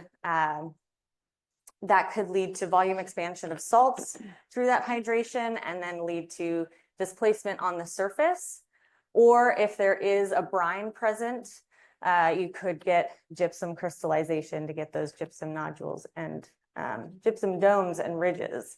So this method would require water vapor either from ice sublimation or maybe even brine evaporation, or the presence of a brine, so liquid water, and then possibly a heat source to trigger that ice sublimation. So now we're going to Google brain terrain Tibetan Plateau Science Direct. Brain terrain Tibetan Plateau Science Direct. So Chang et al. In 2021 found these features that you're currently looking on your phone that also look very similar to brain terrain on Mars. And they proposed 3 separate formation mechanisms. One being that these are aeolian deposits that experience efflorescence, and so they become encrusted in salt that kind of preserves them from migrating like regular dunes would. They suggest it could be like desiccation cracks, like mud cracks in a salt crust or salt playa. And then they also suggest it could be aeolian ripples overlying massive ice, and that massive ice is preferentially sublimating in those troughs. So this method, I guess these methods, would either require some salt, water vapor, or liquid water if we're getting some efflorescence, and some wind.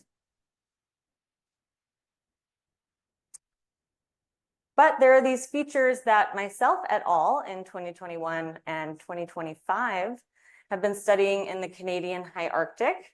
So feel free to Google brain terrain Canadian High Arctic, and you'll see a picture of the one from 2021. Thank you.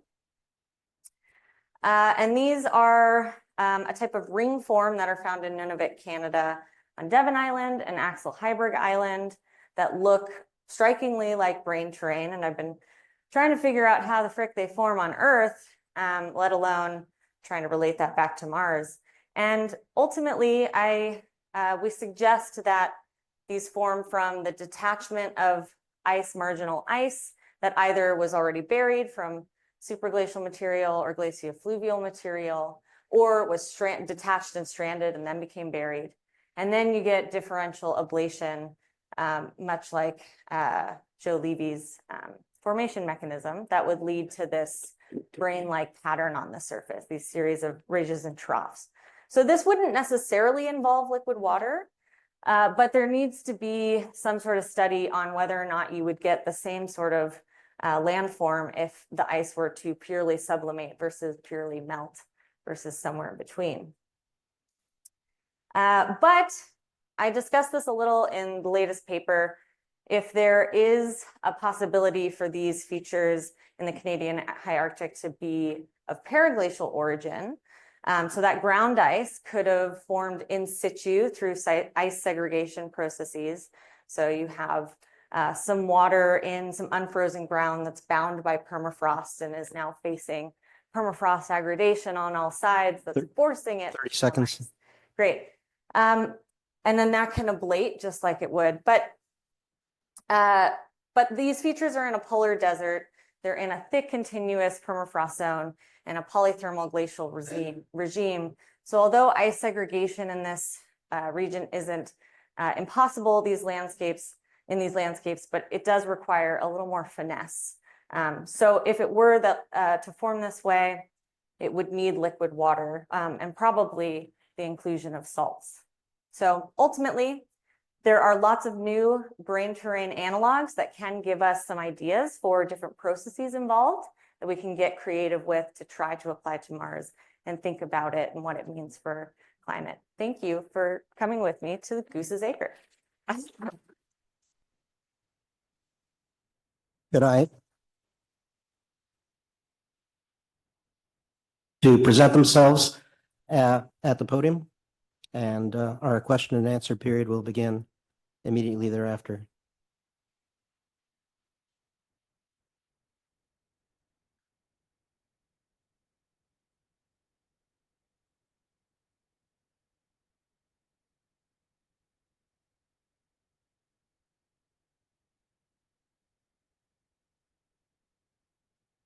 Question askers are being solicited aggressively. Please come to the fore. Alex Morgan, Planetary Science Institute. Shannon, that was a nice talk at the Goose's Acre. Thanks. Slides. So with brain terrain on Mars, I mean, we sort of group it all as one type of feature, but could it be multiple formation mechanisms, all of the above? Oh, certainly, because there's concept of equifinality on Earth, and writing these papers looking at other features that look similar to this Canadian high Arctic feature. There are so many different processes that could lead to something looking similar. What's interesting about these is that they're the smallest type of ring form out there, and they are coarse grained, which there's not many examples of that. How that changes things, it's probably mostly preservation bias because it's farther north and fresher. But there are so many different ways, both glacially and paraglacially, that these things could form. So that could be the same case on Mars, where we could get the same looking feature, but they're forming from different processes. But what's cool is because it's so limited into where it is, that it's kind of limiting its specific set of conditions in which it can form.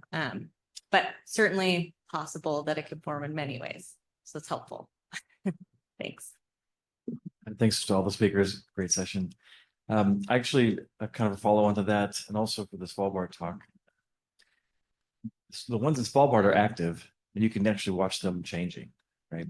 And on Mars, we don't see much change. And so I'd like to ask both of you, what's the timescale for the turnover on these features on either planet? And can that tell us a little bit about how active they are on Mars? So stone circles can form pretty quick. There's an example of stone circles on Devon Island that's like right near the ice sheet. And so must have formed within the last, I think it's 7 million years. Excuse me, 7,000 years.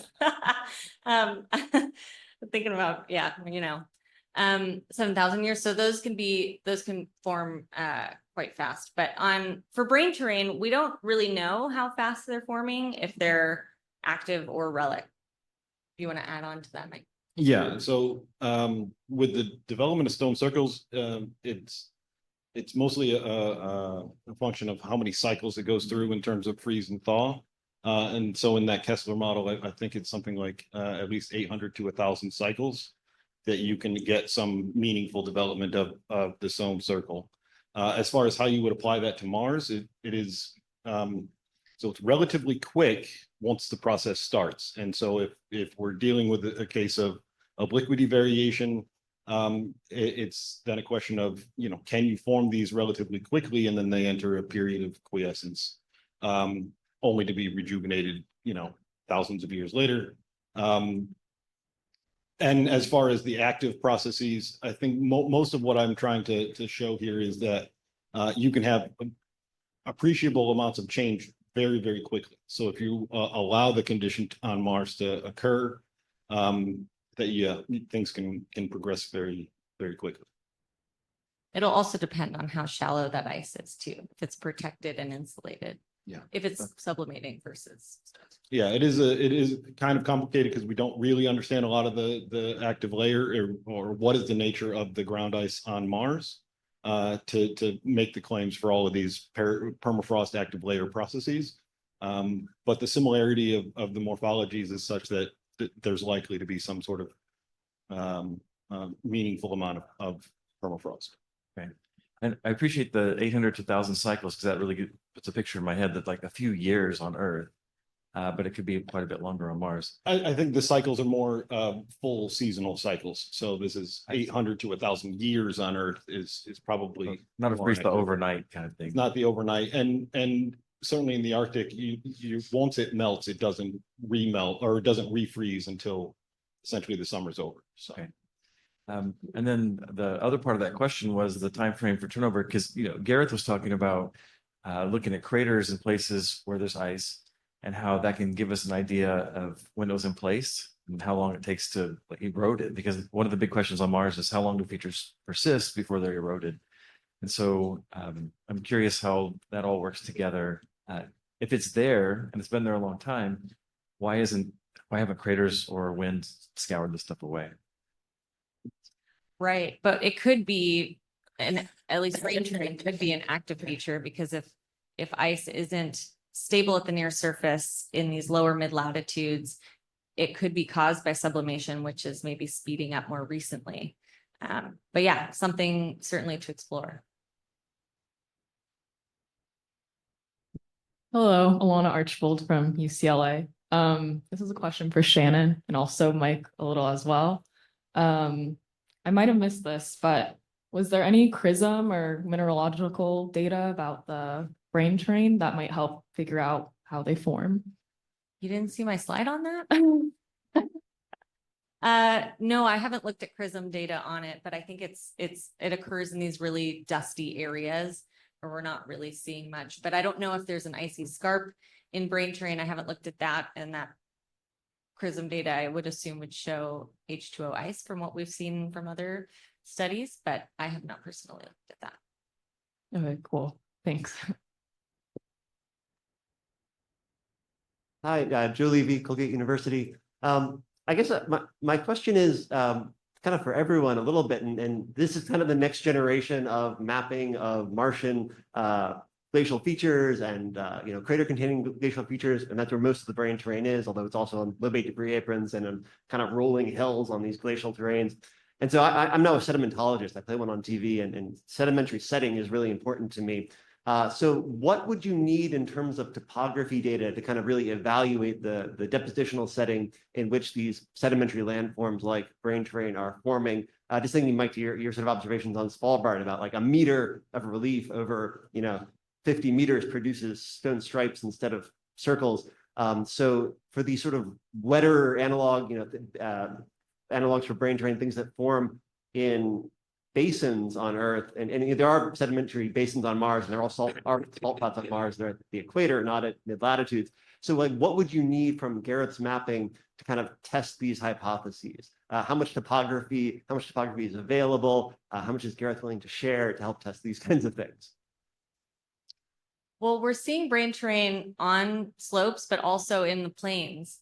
Like Arcadia Planitia has a bunch of brain terrain, but it's on a plain, which of course we're seeing evidence for massive buried ice across there. But what's interesting, I don't know if this necessarily directly addresses your question, but there's I'm writing a follow-up paper to the one that was just published, where I map the distribution of this Canadian high Arctic ringform across all of Axel Heiberg Island, so that I could see what is the depositional environment in which at least this Earth analog is forming, which isn't necessarily one-to-one. But what I'm finding is that it's on pretty gentle slopes. It's never on anything too steep. I forget the exact slope. I want to say 15 degrees or less. And that it doesn't matter what geologic or geomorphic type of, or I guess surface geologic map unit it's on, but it does seem to be more in like outwash plains and seemingly coarse-grained materials, which is interesting. And it's also always found next to fluvial systems, which is also interesting. And I haven't finished digging into that yet. That's not necessarily one-to-one, but it does give me an idea of, okay, if we're limited to these areas, what does that mean for depositional setting? And so looking at these spatial relationships on Mars would be good too. Like we're seeing that it's related or associated with polygonal terrain, but what other features is it associated with? And is there this slope cap on it as well? Yeah, and so in terms of, so what do you need for resolution? I think that's part of the power of planetary analogs is that when you have this 1 to 2 centimeter per pixel topography, in a lot of ways it's almost too much, right? So we're in front of what you can actually model and what is actually useful. But in the case of these stone circles where they elongate over a very short distance and very shallow slope, I think it's very useful for us to use the terrestrial data to essentially establish that you can do this over very short scale, so that when we see the feature on Mars and it has an elongated pattern, we can sort of infer. But yeah, anything better than I don't know. I think we might be very close with high-rise digital terrain models, but maybe a little bit better. Let technology catch up, and we'll get there. Awesome. Yeah, thank you. No, I was really struck, Mike, by your last photo of you sinking into the mud. And if there were mud like that on Mars, we would know about it. Yeah. And so when we see brain terrain on giant 100-meter tall rolling hills and not in bonza basins and not associated with stream channels, it just makes me think it's a dry cold process. And that's why it's preserved for long enough for Yeah, and I intentionally put that in there to embarrass myself, but also to show that Svalbard is, let's say, an imperfect analog for current Amazonian Mars, right? It is very wet in the areas that we were, but not so much on the stone circles, right? The stone circles are typically very dry, but they still have this active layer, which is a liquid water process. But because all of these very analogous features, even at the same scale, on Earth are all a liquid water process driven, or nearly all, it could infer that maybe we're underestimating how much water is involved. Yeah, just add to that as well. So some of the high-rise studies we've been doing on the CCFs and looking at this in general, I mean, it's pretty interesting that there's definitely a correlation of the morphology of like brain terrain and sort of related forms with slopes over sort of meter space scale. I think you need to take that into account. I'm not going to say what that means for how these things form, but I think without it, you're losing some of the picture. And it's interesting to see that the sort of gravity-driven processes, whether wet, dry, whatever, I think is really important. So yeah, as much topography as you can get, really.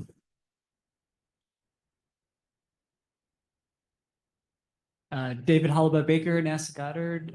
My question is for Blanc and the dipping layer deposits. So I'm wondering if these are local deposits, what is the relative stratigraphy with more regional kind of mantling units? And implications for kind of timing of these layer deposits with the other kind of ice-rich landforms? That's a good question, and that's actually a big deal of the study. Like we observe that it's under the LGM, so it's older than 5 million years, something like this. So for this, it's okay. But with the VFF, I showed that we have a close proximity between the LD and VFF, but at some point, the stratigraphy is quite hard to evaluate. And so that's the big deal to observe it and to define if this deposit could be part of VFF or not.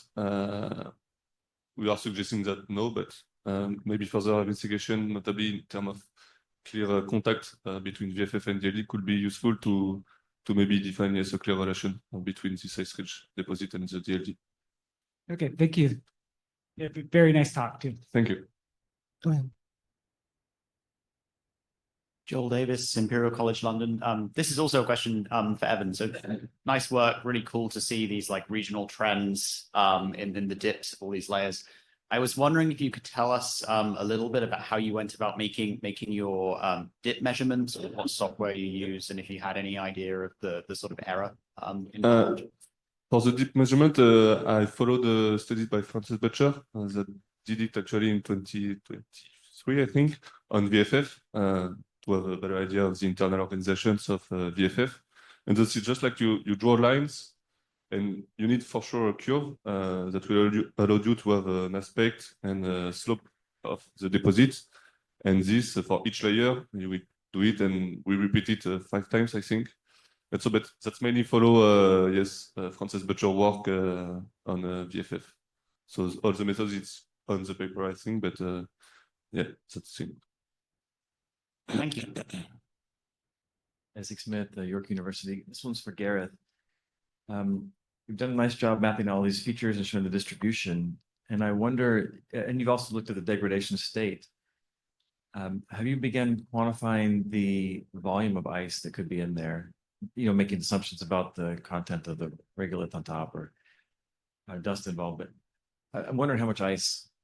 Yeah, that's a really good question. So, Joe and his global map looked at made estimates of the ice, right, for CCFs. This was sort of adding this fill material. Question is, how ice rich is that? These are glaciers, right? You can assume that it's, from the radar, what have you, that's largely ice, 90% plus ice. But this fill, initially we thought it was this degradation, so it's sublimated. Some of these are definitely deflated. Yeah, you've lost ice. But the fact we see those other features that look like CCF without delineations at high latitudes, maybe they are a high ice content, other ones don't. So I guess the point is for some of those deposits not CCF, it's hard to make assumptions on how much ice is in them until we get a handle on how they're formed.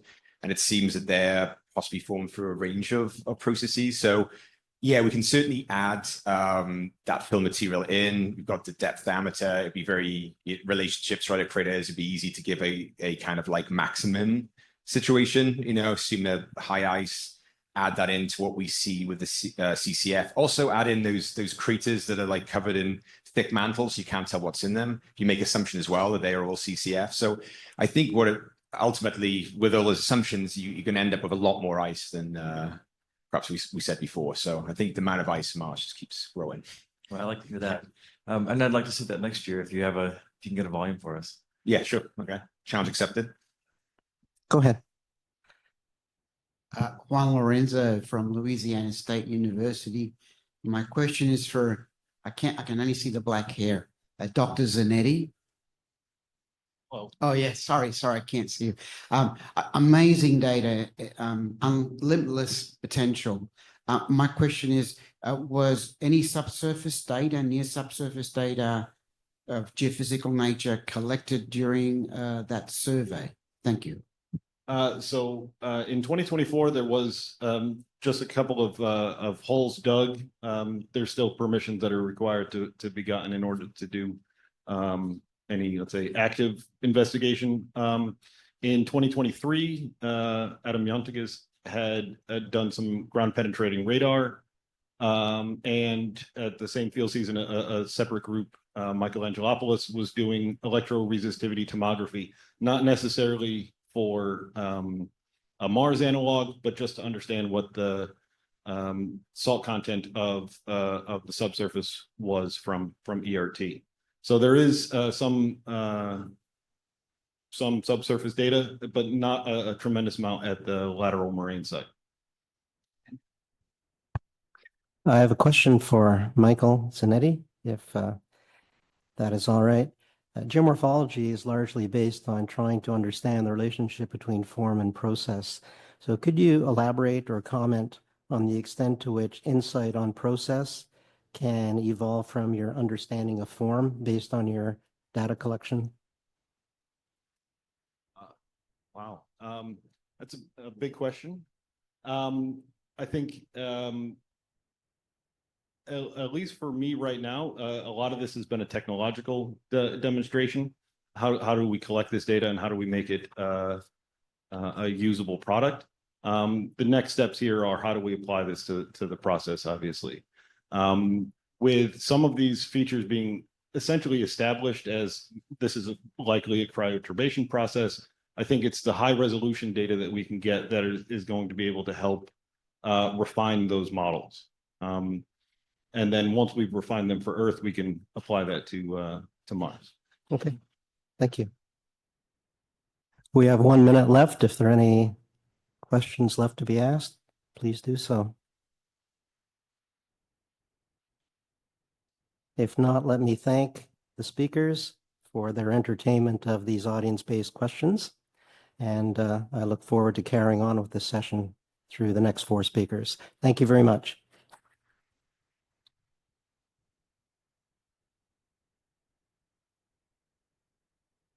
In the interim, I'd like to introduce myself as being the next presenter, and I'll be speaking on blown in, blown out, a new aeolian solution for identifying active icy, ice-rich scarp retreat on Mars.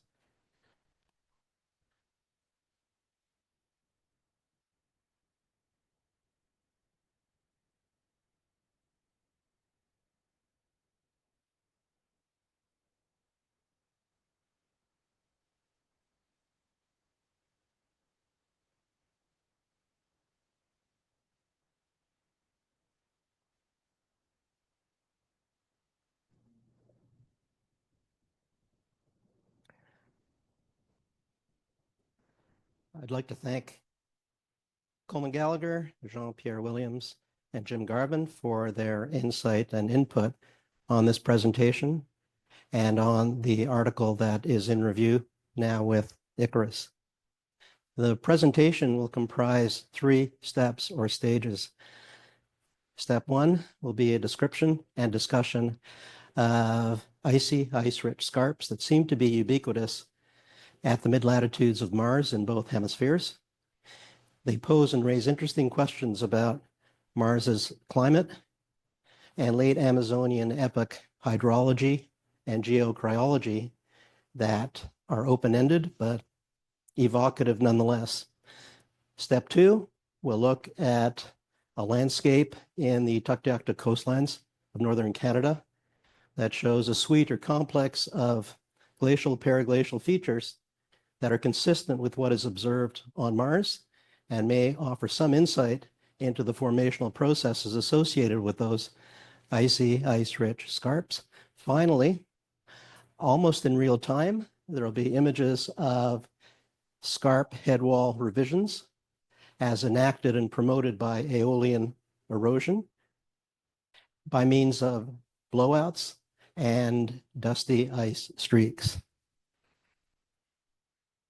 As I noted earlier, and as was presented earlier in the day today, these scarps seem to be ubiquitous of the mid-latitudes, and interestingly, they are concurrent or concomitant geographically with landscapes that show periglacial and glacial revisions.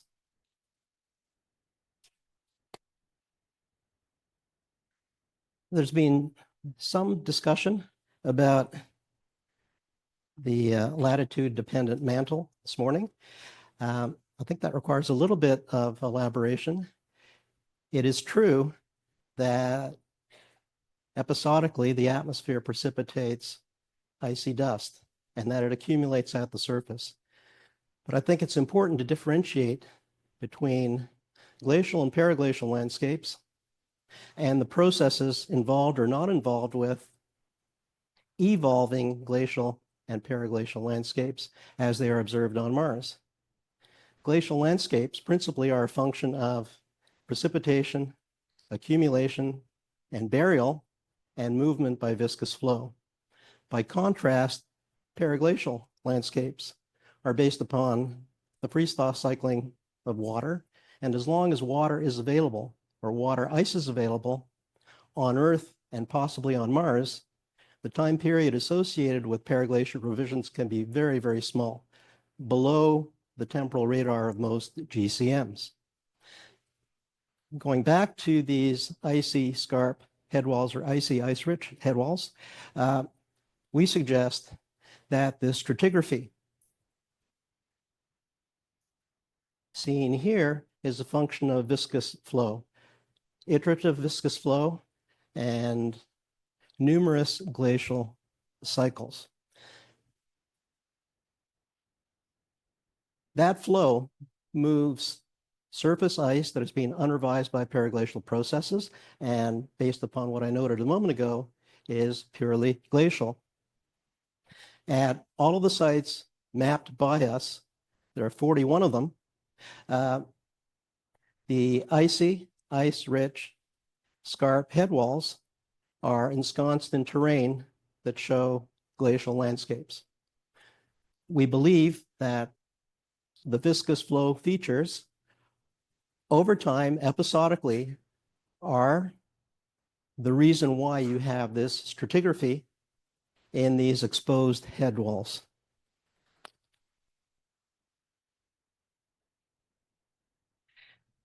Here's a nice cross-sectional view of one scarp, and there are a number of evocative features associated with this view. First of all, in terms of its actual regression, which is very, very difficult to measure, often one sees rock falls at the very base or foot of the exposures. And we suggest, as will be supported by the next few slides, that these rocks are embedded high in the glacial unit. And as the glacial unit recedes, the rocks fall out of their embedding and land at the very foot of that head wall. But we believe there are two units here. One of them glacial, as I said, based upon viscous flows and episodic glacial cycles. And that facade comprises decameters of depth. But we also suggest that there is an overburden formed by periglacial processes and incised by, for example, low and high centered polygons, which elsewhere we have suggested are indicative of ice-rich terrain and freeze-thaw cycling. Well, one of the commonplace objections to all of this is freeze-thaw cycling is very difficult to tolerate and support, even hypothetically, in the late Amazonian epoch, to which we answer on Earth, as Michael Zanetti discussed a moment ago, periglacial revisions can occur very, very quickly. There's an order or two of magnitude difference between landscapes on Earth revised and reformed by periglacial features compared to glacial ones. Moreover, a number of triggers, environmental triggers that can generate clement conditions often are not considered because they do fall below the temporal and perhaps geographical resolution of GCMs, and they can include, for example, regional volcanism, bolide impact, dust storms, preferential distribution of dust clouds, etc. So there are mechanisms that can be invoked to explain a meters thick ice-rich overburden, and that perhaps should be invoked to explain the origin and evolution of this two-unit stack of ice. The lower unit being glacial in origin, the upper unit being periglacial in origin. 2 minutes. Here we see boulders exhumed below surface, call it a mantle, and we argue that those boulders are wedged into the icy scarps and fall to the floor of the icy scarps as the icy scarps recede.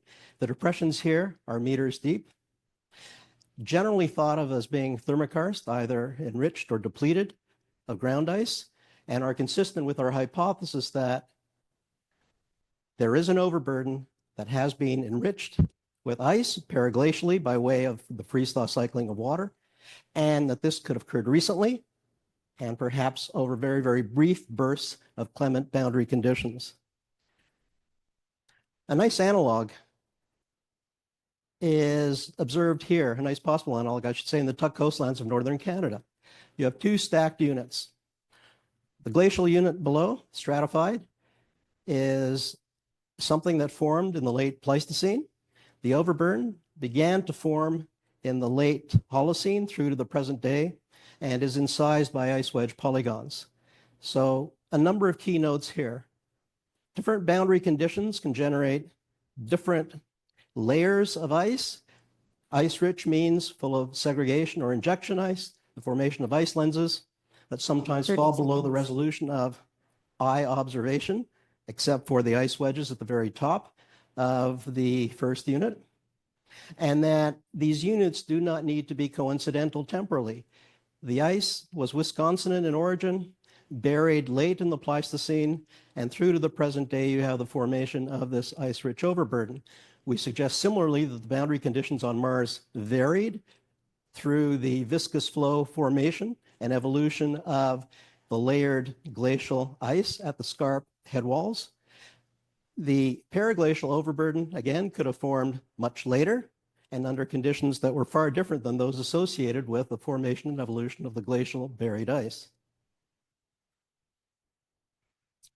We've looked at regional wind patterns and dominant winds and have compared images over time, high-rise images, and we can see, for example, that there are changes, marked changes over small periods of time. For example, there is evidence of scarp retrogression based on these time-lapsed images of dust streaks and blowouts, and we gotta suggest wrap it up, Richard, sorry. they are consistent with our hypothesis that there is retrogression taking place. As the retrogression of the head wall takes place by erosion, you have the depletion of ice, the collapse of what was the surface onto this jumbled, chaotic terrain, which is ice-less meaning absent of the glacial ice, absent of the periglacial ice, giving it this nice chaotic pattern of geometry. All right, we got to call it. Sorry, Richard. And I will wrap it up by saying you can measure almost in real time the extent to which this erosion is taking place by focusing on the comparison of dust streaks, their absence or presence, their fadedness or boldness. And this is a novel way of understanding the rate at which the icy head walls are eroding. Thank you. Okay. Next up, we have Matthew Gullenbeck presenting on the origin and modification of Hesperian ridged plain surfaces, implications for Amazonian climate on Mars. Good morning, everyone. This is a story about two surfaces that were studied, two surfaces of an important geologic unit on Mars that were studied extensively from orbit, that were selected as landing sites and studied extensively from the ground, that I would argue are maybe two only places where we have an extremely good idea of just about everything that happened in terms of the formation of the geologic units and their evolution and change through time. And that knowledge gives us a pretty good idea about the processes that have acted on it. And if you know the processes, that tells you something about the climate. Next slide, please. So these are ridge plains, Hesperian ridge plains, which are a reference surface for the early Hesperian on Mars. They're flood basalts that covered about 30% of Mars. That represents a spike in volcanism. They were deformed also in the Hesperian globally by a global compressional event. Two spacecraft landed at two different times on the surface of these units, the MER Spirit rover and the InSight lander. both of which documented basaltic lava flows, surfaces that have been modified by impact, mass wasting, and aeolian activity, with virtually no record or extremely limited record of water at any kind. And the rates of environmental change are so slow that they indicate the surface has been dry and desiccating for the past 2 billion years. Next slide, please. So the Hesperian ridge plains are shown in this purple unit. The two landing sites, Insight in the right and Spirit below it. Spirit in Gusev Plains was mapped as ridge plains. Insight was mapped as a transition unit, but as you'll see, it's clearly a basaltic zone as well. Next one. The Hesperian ridge plains cover about 30% of Mars. They were deformed in the Hesperian by wrinkle ridges, which are shown in green, which are concentric to Tharsis in the Western Hemisphere, and have other regional patterns in the Eastern Hemisphere. This was a global compressional event that deformed virtually the entire planet. Next one. These wrinkle ridges are what we would call, geez, a slide is missing here, as a, is there a slide we went by, or maybe the next slide? Sorry. Wrinkle ridges are fault bend folds. Anyway, don't worry about it. Fault bend folds that produced, next slide, that produced wrinkle ridges with the characteristics that we see. And that those features are shown here. For the Insight landing site in purple, these are clearly volcanic surfaces, even though they were mapped as a transition unit with clear lava flow features. Next one. And here are the lobate forms in the CTX images that shows these are lava flows. And of course, the surface exploration by the MER rover indicate or clearly shows these are garden variety olivine basalts. Next one. The surfaces today, oh, that's out of order. There's our fault propagation faults. Next one.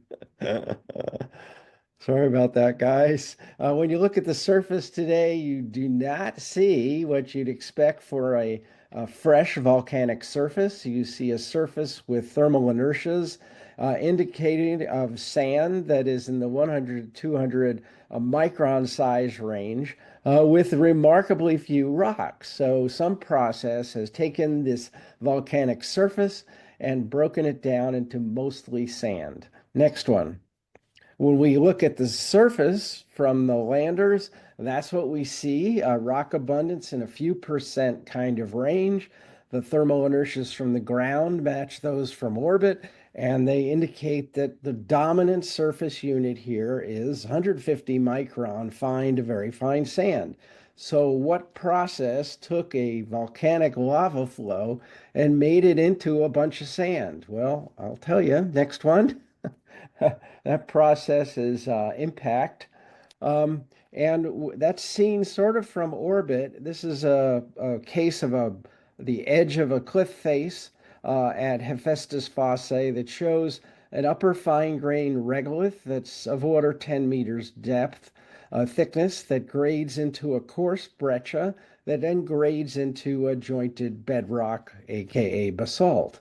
So this is a impact generated regolith, and the thickness is quite consistent with the expected cratering rate since the Hesperian. And so you take this nice strong lava flow and you pound it away with a bunch of craters and you create sand.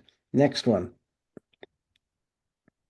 The way we do that is by fragmentation.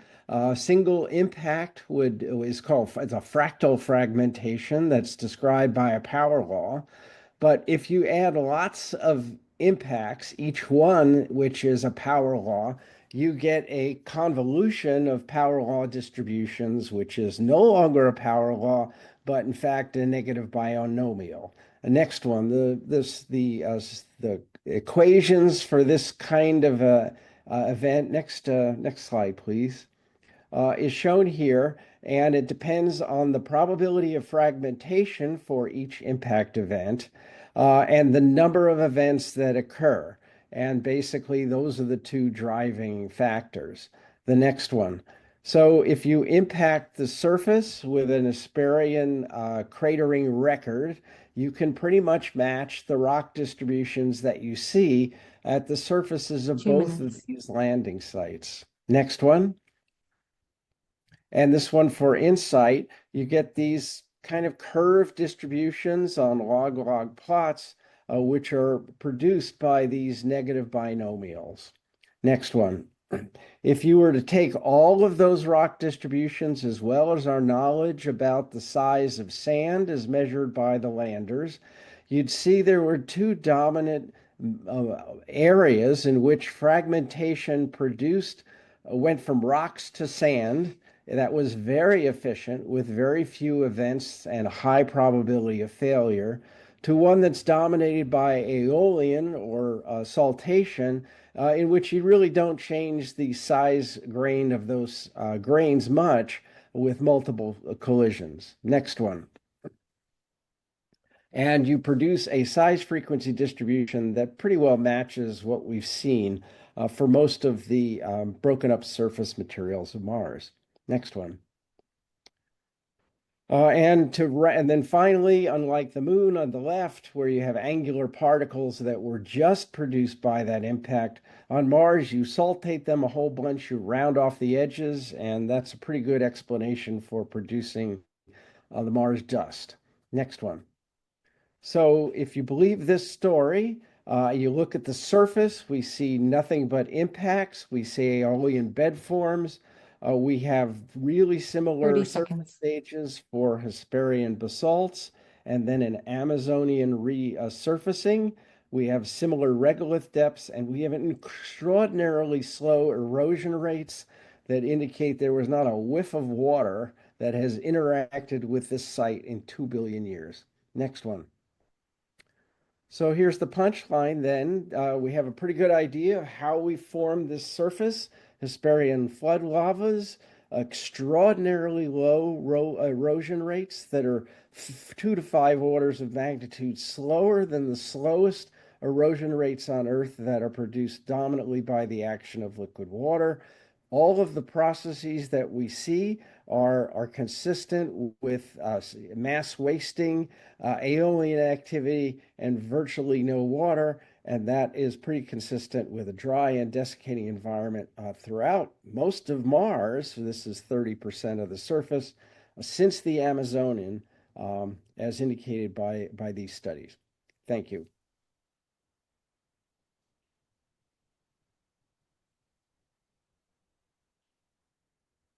The next speaker is Preston, who will be presenting petrography and morphology of Mars analog aeolian bed forms near Fossil Falls, California. All right.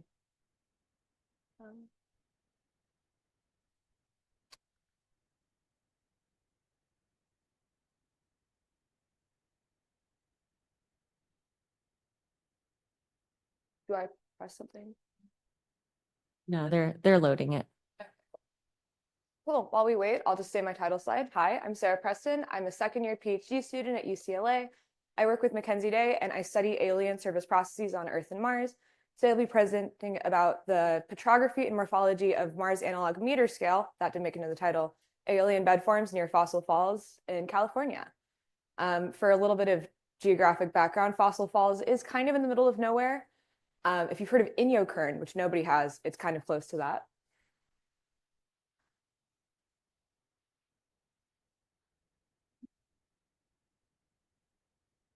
Okay, cool. So title slide, and then, oh, good heavens. Green arrow. There we go. Okay, cool. So why do we care? As you heard in a few talks earlier today, and maybe also earlier this week, we have aeolian or wind-blown bed forms all over the solar system. Earth, Mars, Venus, Titan, a comet, Io, depending on who you ask. And on Mars, they're all over the place. There isn't water on Mars on the surface flowing in lakes and rivers, but there's still wind. So we get to see surface processes actually going on. On Mars, we have 3 scales of alien bed forms. There's impact ripples, which are centimeter scale. There's dunes, which are decameters, so tens of meters or larger. You've seen dunes and you've seen impact ripples if you've ever been to sand dunes on Earth. But on Mars, they also have a fun third thing in the middle, these intermediate meter scale bed forms, which you can see up in the top right. Those are in the Bagnall Dunes and Gale Crater. And then on Earth, we have mostly just dunes and impact ripples. So that intermediate meter scale bed forms, those are rare, but they do happen sometimes. One place they happen is, again, in the middle of nowhere, I apologize, in Southern California, which you can see on the bottom right. And this field site is a pretty good place to address the 2 guiding questions of this work. How similar are the bed forms on the bottom right to the bed forms on the top right? And how do they happen on Earth in the first place? And hopefully by addressing these 2 questions in the future, we can move towards answering the big question, how do these happen on Mars? It's a topic of pretty hot debate. So a bit about my field site, my lovely field site. If you look up in the top right, we have some volcanic areas. It's a coastal volcanic range. You see some basalt flows. We zoom in, we see on the eastern flank of the volcano, there are these meter scale bed forms. The most recent basalt flow gave us the cinder that makes up these bed forms, about 60,000 years old. And you can see them a little bit more clearly on the bottom left. So let's see. Here they are. They're kind of sinuous sometimes. Sometimes they're pretty straight. They're very closely spaced, which is cool. They're migrating. They're lovely. So what makes this an analog? First of all, if you look at the top right, if you ignore the plants, it looks like Mars. We have these meter scale aeolian ripples. We have basaltic sand. Mars pretty famously doesn't have many plants, neither does the field site. The bed forms are migrating. We've seen it in Google Earth images, but also when we trench the bed forms, we can see there's this low angle cross bedding, which we wouldn't get if they were sitting still. Also, they have coarse-grained crests. Some other aeolian bed forms on Mars have been observed with coarse-grained crests, for example, in Meridiani Planum. But you can probably see all the way from the back of the room individual grains in this picture on the bottom right. So there's a few things working against us for these being a Mars analog, our boundary conditions. The grain size, like I said, you can see them all the way in the back of the room. Grain density, they're not as dense as sand usually is. Also, atmospheric density and gravity. You go to the field site, your backpack's still heavy, and you can breathe the air. Couldn't happen on Mars. So we're going to figure out how are these similar. Hang on. My timer's being weird. Okay. It's not working, but we'll keep you posted. Okay, cool. Just wanted to. Okay, so we care about grain properties like grain density and grain size because they tell us about grain transport. So we wanted to figure out grain density. We looked at these places with the pink stars. We collected samples and we got the bottom of a trench about 25 centimeters down for this 9TB spot. Let's see if I can aim. Oh, I cannot. There we go. And then we got Stoss, crest, and lee surfaces of this one right here, and then the crest surface down here. So we could see how do the grain properties change across a single bed form, and then how do they change as you move downwind. So for each of those samples, we got a thin section. We figured out mineralogy and porosity with an optical microscope. Then we also collected samples from every blue point on this transect, Stoss, crest, and lee, except for T1, P1. There weren't bed forms there yet. And we sieved them to get the grain size.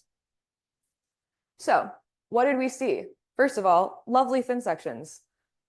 We found something very unexpected. Something we liked about these bed forms when we looked at them at first was, oh, they're all the same density. All the grains are the same. Other similar bed forms on Earth have this really strong density sorting between lithics on the crest and pumice on the Stoss and lee surfaces. We're like, hey, these are great. These are more Mars analog because they don't have that density sorting. But then look in the microscope, they do. We have these 2 end members. This really, really vesicular basalt, there's a few mineral grains, but it's mostly just fine-grained basalt mass and a lot of empty space, sometimes up to about 80% porosity. And then we have on the other end, these grains that are just mostly minerals, sometimes a little bit of basalt, sometimes some pore space, but lots of plagioclase, lots of olivine, pyroxene, also some iddingite, which is an alteration product of olivine. So that was unexpected. We don't see that density difference in bed forms on Earth or on Mars, although it's a little hard to tell on Mars. And then looking at grain size, we see that the bed form interior, this gray line here, they're a lot finer than the crest surfaces, which we see in these black and then green shading to pink lines. We also see that we have a decrease in grain size moving down transects, moving from green to pink. But it's worth mentioning, these are really, really, really coarse grains. These are like pencil eraser size and bigger. Usually grains of sand would be smaller than the lead of a pencil. So usually in sand dunes, normal sand dunes, both Earth and Mars, the grains are going to be mostly between these 125 and 250. So sum it up, really large difference in grain density, huge grains. So now we want to compare them to our other bed forms. So this plot has a lot going on, but I'm going to break it down. So on the y-axis, we have dimensionless wavelength, which is a function of wavelength, shear velocity, and kinematic viscosity. We make it dimensionless because units are annoying, I suppose, and also so we can compare bed forms across scales more easily. On the x-axis, we have something called the Yalin number, or chi, which is basically a measure of how susceptible are these grains to transporting. And that's a function of shear velocity, so how much like wind essentially will the grain have to experience to get moving. Grain size, grain density, kinematic viscosity again. So Lepotre et al. Plotted Martian dunes, large Martian pools. What? 1 minute, please. Okay, I'll go fast. So they plot different Mars alien bed forms, and they also plotted subaqueous ripples on Earth to try to figure out how these ones on Mars formed. So they found that they plot pretty nicely the subaqueous ripples on Earth with large Martian ripples, and they said, okay, we think the large Martian ripples are fluid drag ripples, similar to how ripples form underwater on Earth. And then they also said that ripples will form when this chi number is less than about 4 to 9. That's this blue bar. And then I plotted my bed forms with the data I collected from a DEM and also from thin sections and said, oh my goodness, this graph does not go far enough over. So these don't plot with large Martian ripples. They also don't plot with ripples that we think will actually happen. So somehow we have used the wrong formula to get the right answer, essentially. So sum it up, we have these bed forms. What's working against us as a Mars analog, low grain density, huge grains, weird split in grain density, and what we think is a low grain susceptibility to entrainment. They don't look like they should be moving. However, again, wrong formula, right answer. They're meter scale. They're migrating. They're basaltic. It's dry. We have these coarse grain crests. So something I'm really excited to think about going forward is how did we get these Mars-looking bed forms from these very earthy boundary conditions? If you have questions or want to discuss further, shoot me an email, slp7@ucla.edu. I try to make myself very visible, hence the orange shirt. I love talking about these. I have so many pictures. So shoot me questions during the Q&A or an email, or just find me. Thank you very much. All right. All right, our last speaker of the session is Simone Silvestro, presenting on aeolian landforms in the ExoMars 2028 landing site. Good morning, everybody.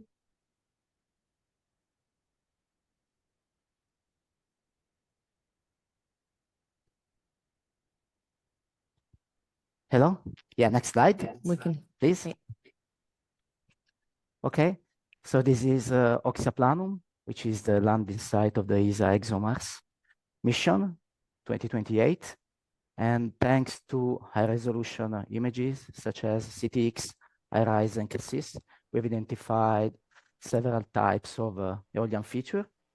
I start describing a dark wind streak that form in the lee of craters, direction northwest, just a few. Next.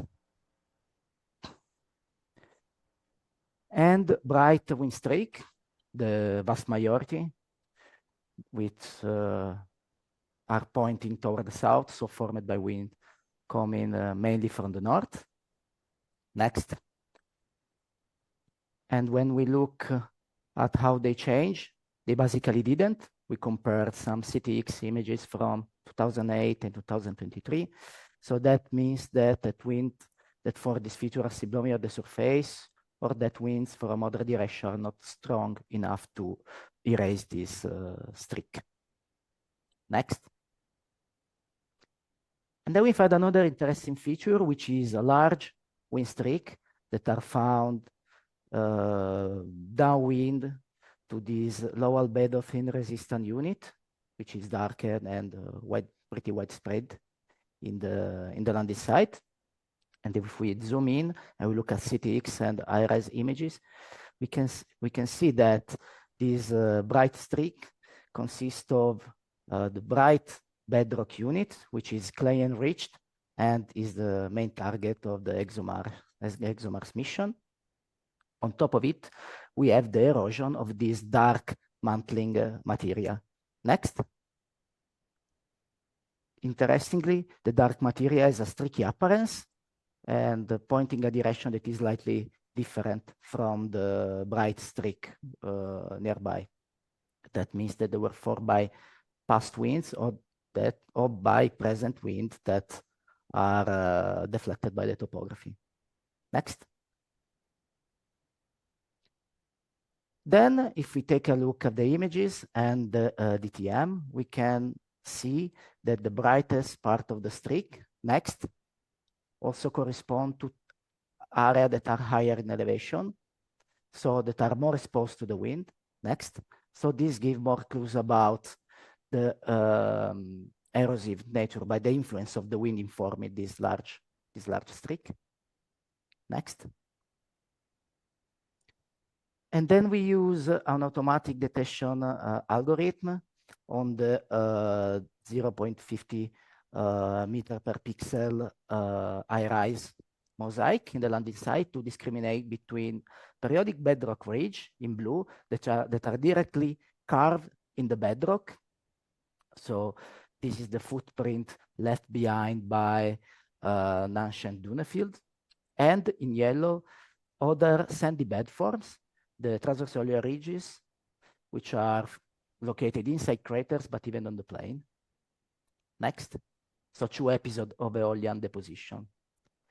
However, there are some areas where the algorithm mixed these 2 bed form, these 2 landform classes. Next. So in this case, we have the ridge formed by covered by the ejecta blanket of the near impact, which are mapped like the transversal layers, which are smaller and have different orientation. So in our previous interpretation, we interpreted the ridge covered by the ejecta blanket as the preserved sandy ripple that seeded the formation of the ridge on the bedrock. Next. This is in agreement with a model of ridge formation seeded by megaripples as observed in the Puna region in Argentina. Next. Here, we explore the hypothesis that in other areas, locally, this feature may represent instead another class of aeolian features, which we call ridge 2. And this seems to be the case in this crater. Next. Where we can see this dark cemented bed form. You see there are craters on it,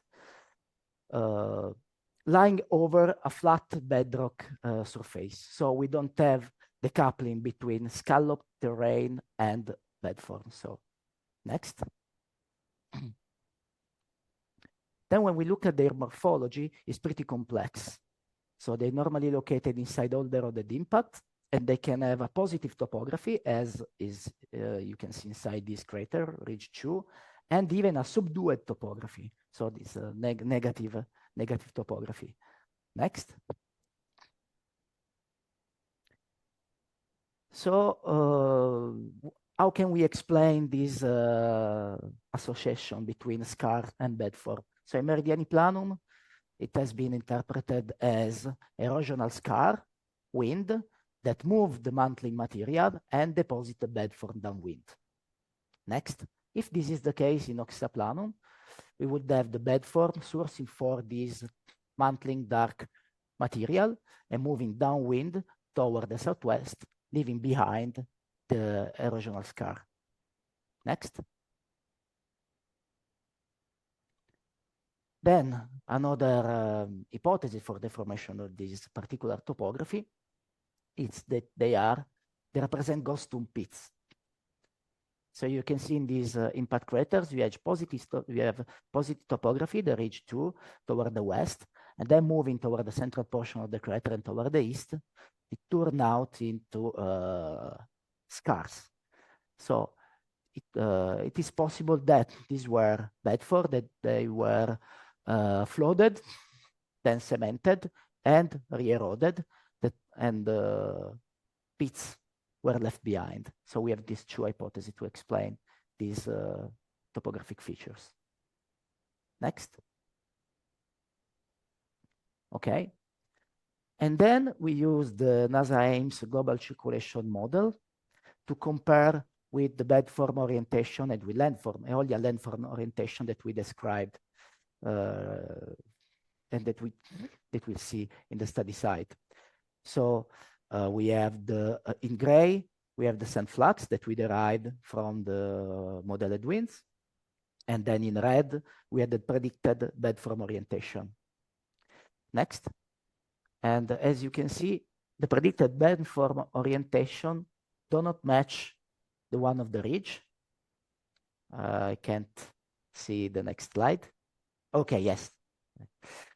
So 2 minutes. Okay, perfect. So we have the ridge. They do not match the orientation of the predicted modeled wind. Next. Then the ridge 2 class, which has similar orientation, even these are not predicted by the model. Next. Then we have the bright bed form or transversal ridge, which are cratered, which means that are likely static right now, even this orientation not predicted by the model. Next. But the model can predict winds capable of producing the bright wind streak, which we have plenty in the area. And this makes sense because these are likely modern features. Next. Even if we play with the threshold for sand movement, which is the main unknown on Mars, next, we are not able to predict, even if we get closer, the ridge at the transversal ridge orientation. But we always have wind from the north capable of explaining the wind streak. Next. Yes, this is the ridge and the transversal ridge orientation. Next. So in conclusion, we show evidence of wind streak in the landing site, two main orientation. We also show one potential large bright streak. It's important to say that we highlight here the importance of the wind in eroding mantle material and exposing astrobiologically interesting target like the bedrock, the bright clay-bearing unit. Then the erosion. 30 seconds. Yeah, then the erosion that formed this streak were likely formed by different winds. And we find identification, we identify new class of Eolia ridge, ridge 2, formed after the periodic bedrock ridge and before the transversal ridge.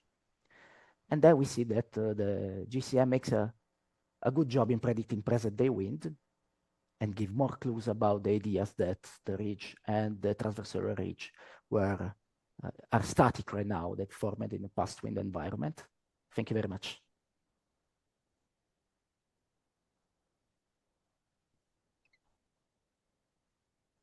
All right, if we could have our speakers come up for the final Q&A. Yes.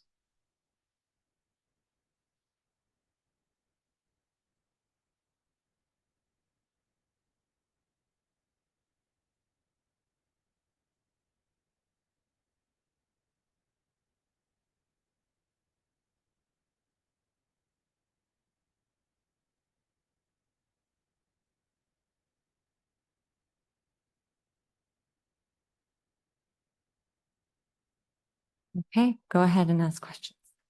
Hi, Elias Nash, European Space Agency. I have a question for Simone. I was wondering if you could elaborate a bit on what the tool was that you used for detection, and could it also be extended to include a training data set for these new features that you've identified? Mm-hmm.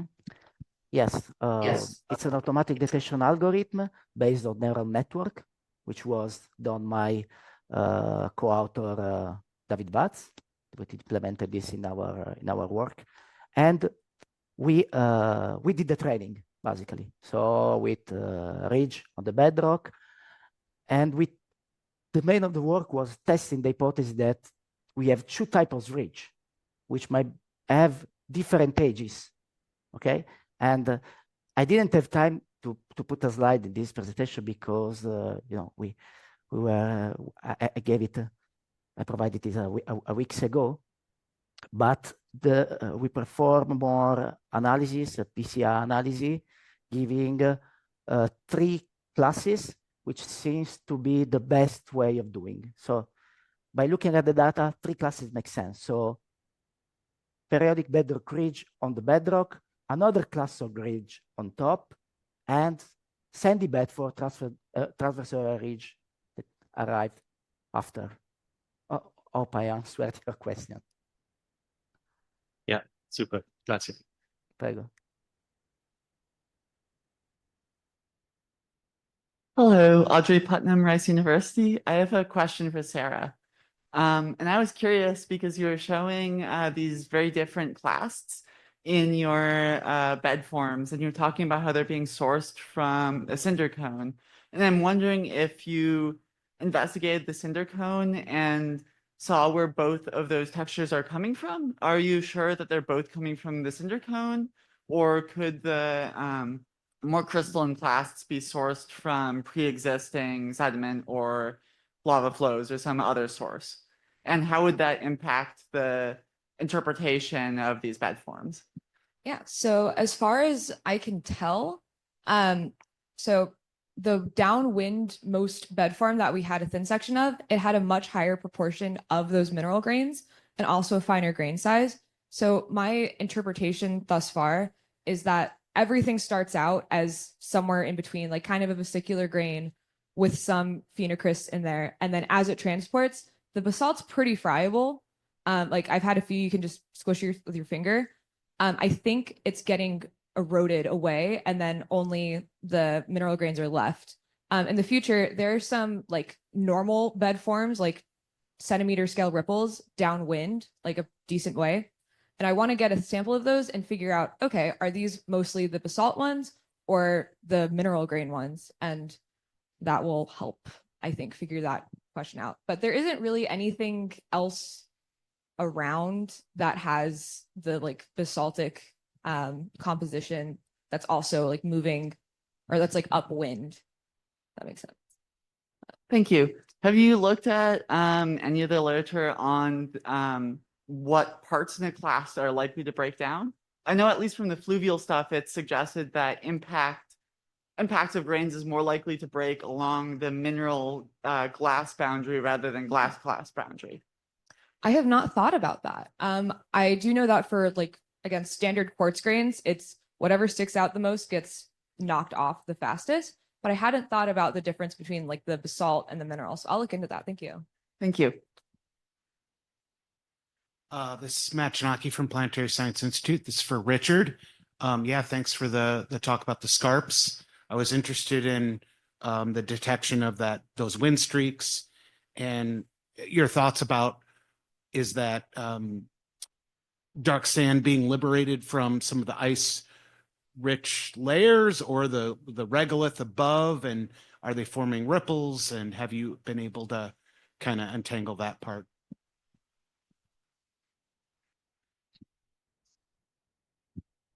Thank you. Thank you for the question.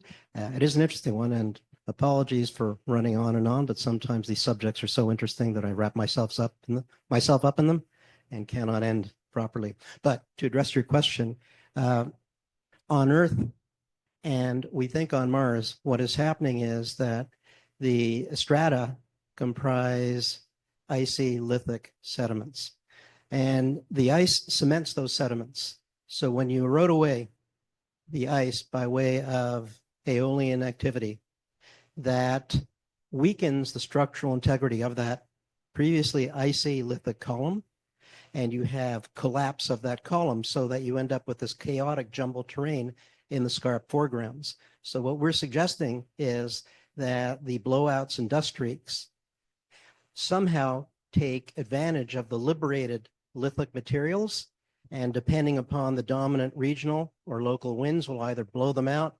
parallel with the winds or almost parallel with them, or over top the scarp head. So the short answer is the blowouts and the dust streaks, we think, are a function of the liberated lithic material that has collapsed and loosened once the ice cementation has been dissipated or weakened. Great, thanks. Well, Emily Cardarelli from UCLA. My question is for Sarah. I was wondering about the low density of the material in your fossil fall dunes, and I was wondering if you could talk about what you think that's due to, if it's due to the void space and the vesicularity, or if you think it's due to the composition of the basalt. Yeah, I think it's due to the void space. I can show you pictures later, but some of the basalt grains that we have, it's like 70-80% pore space. Like it makes no sense that these were cohesive enough to still be one grain in the thin section. So in my calculations of density, it was, yeah, I assumed I think it was like 2,900 kilograms per meters cubed for basalt, and then 1.2 kilograms per meters cubed for pore space. And then that's how I calculated, wow, this is about 2,000 kilograms per meters cubed. That's basically nothing. So. Thanks, Sarah. Real quick, I've got a question for Matt. Matt, do you know how much the type of basalt or bedrock type is influencing the erosion rates that you're estimating? No, probably this is too coarse to get to that kind of a level of knowledge where you actually take the rock type and add that in. But they all would be destroyed by impacts regardless. So I don't think that's really going to make a big difference one way or the other. Thanks. Go ahead. This is Matt Chalky, PSI. Matt, good to see you again. Sorry you're not here, but I was curious. You alluded to it. One of your bullets was at the end of the conclusion, talking about mass wasting and aeolian processes dominating the Amazonian. But just maybe expand on that and talk a little about the relative proportions of impacts versus those other processes. Yeah, good question. I mean, obviously the impact rate decreases as you go from the Hesperian to the Amazonian, so that's going to drop off. The wind speed and the effect of aeolian activity is going to depend on the atmospheric pressure, as you well know, which is probably changing through time. I think the only other thing that we know for sure is that the basalts at the Gusev crater plains have these super thin weathering rinds, which have been interpreted as low water rock interactions. So the water is not thin films maybe during those periods in which the atmospheric change is happening, but certainly not running across the surface. Great, thanks. Yep. Steve Ruff, Arizona State for Matt. Hey, Matt. I'm curious about, so your presentation obviously makes the case that basaltic lava flow terrains are essentially reduced to regolith just through impacts and lack of aqueous water erosion. So what does the presence of outcrops in other places, including, for example, in Jezero Crater, where the surface of the Maz Formation is interpreted as basaltic lava flows. So how do you maintain outcrops of basaltic lava flows on Mars? Make them really young. So if you really want to see the lava texture, go to Cerberus, where your flows are just a handful of million years in age, and the regolith formation is dramatically lower. I think the alternate at the sort of global level is to look at Deanne Rogers' interpretation that the higher thermal inertia units that are bedrock are in fact mostly clastic rocks, where the impact materials are in fact taken away from the surface. So you still have intact material at the surface versus basaltic lava flows where you break them up, but once you break the rocks by the impact, the aeolian activity is really not doing much of anything. Those rocks are staying there. The erosion rates from just blowing and saltating the sand impacting into those rocks is pretty slow. So I think it probably has to do with how the process, how those impactite materials are being dispersed after they've been broken up. Full disclosure, I was baiting you for that response, so that's the right one. Hopefully you like it, right?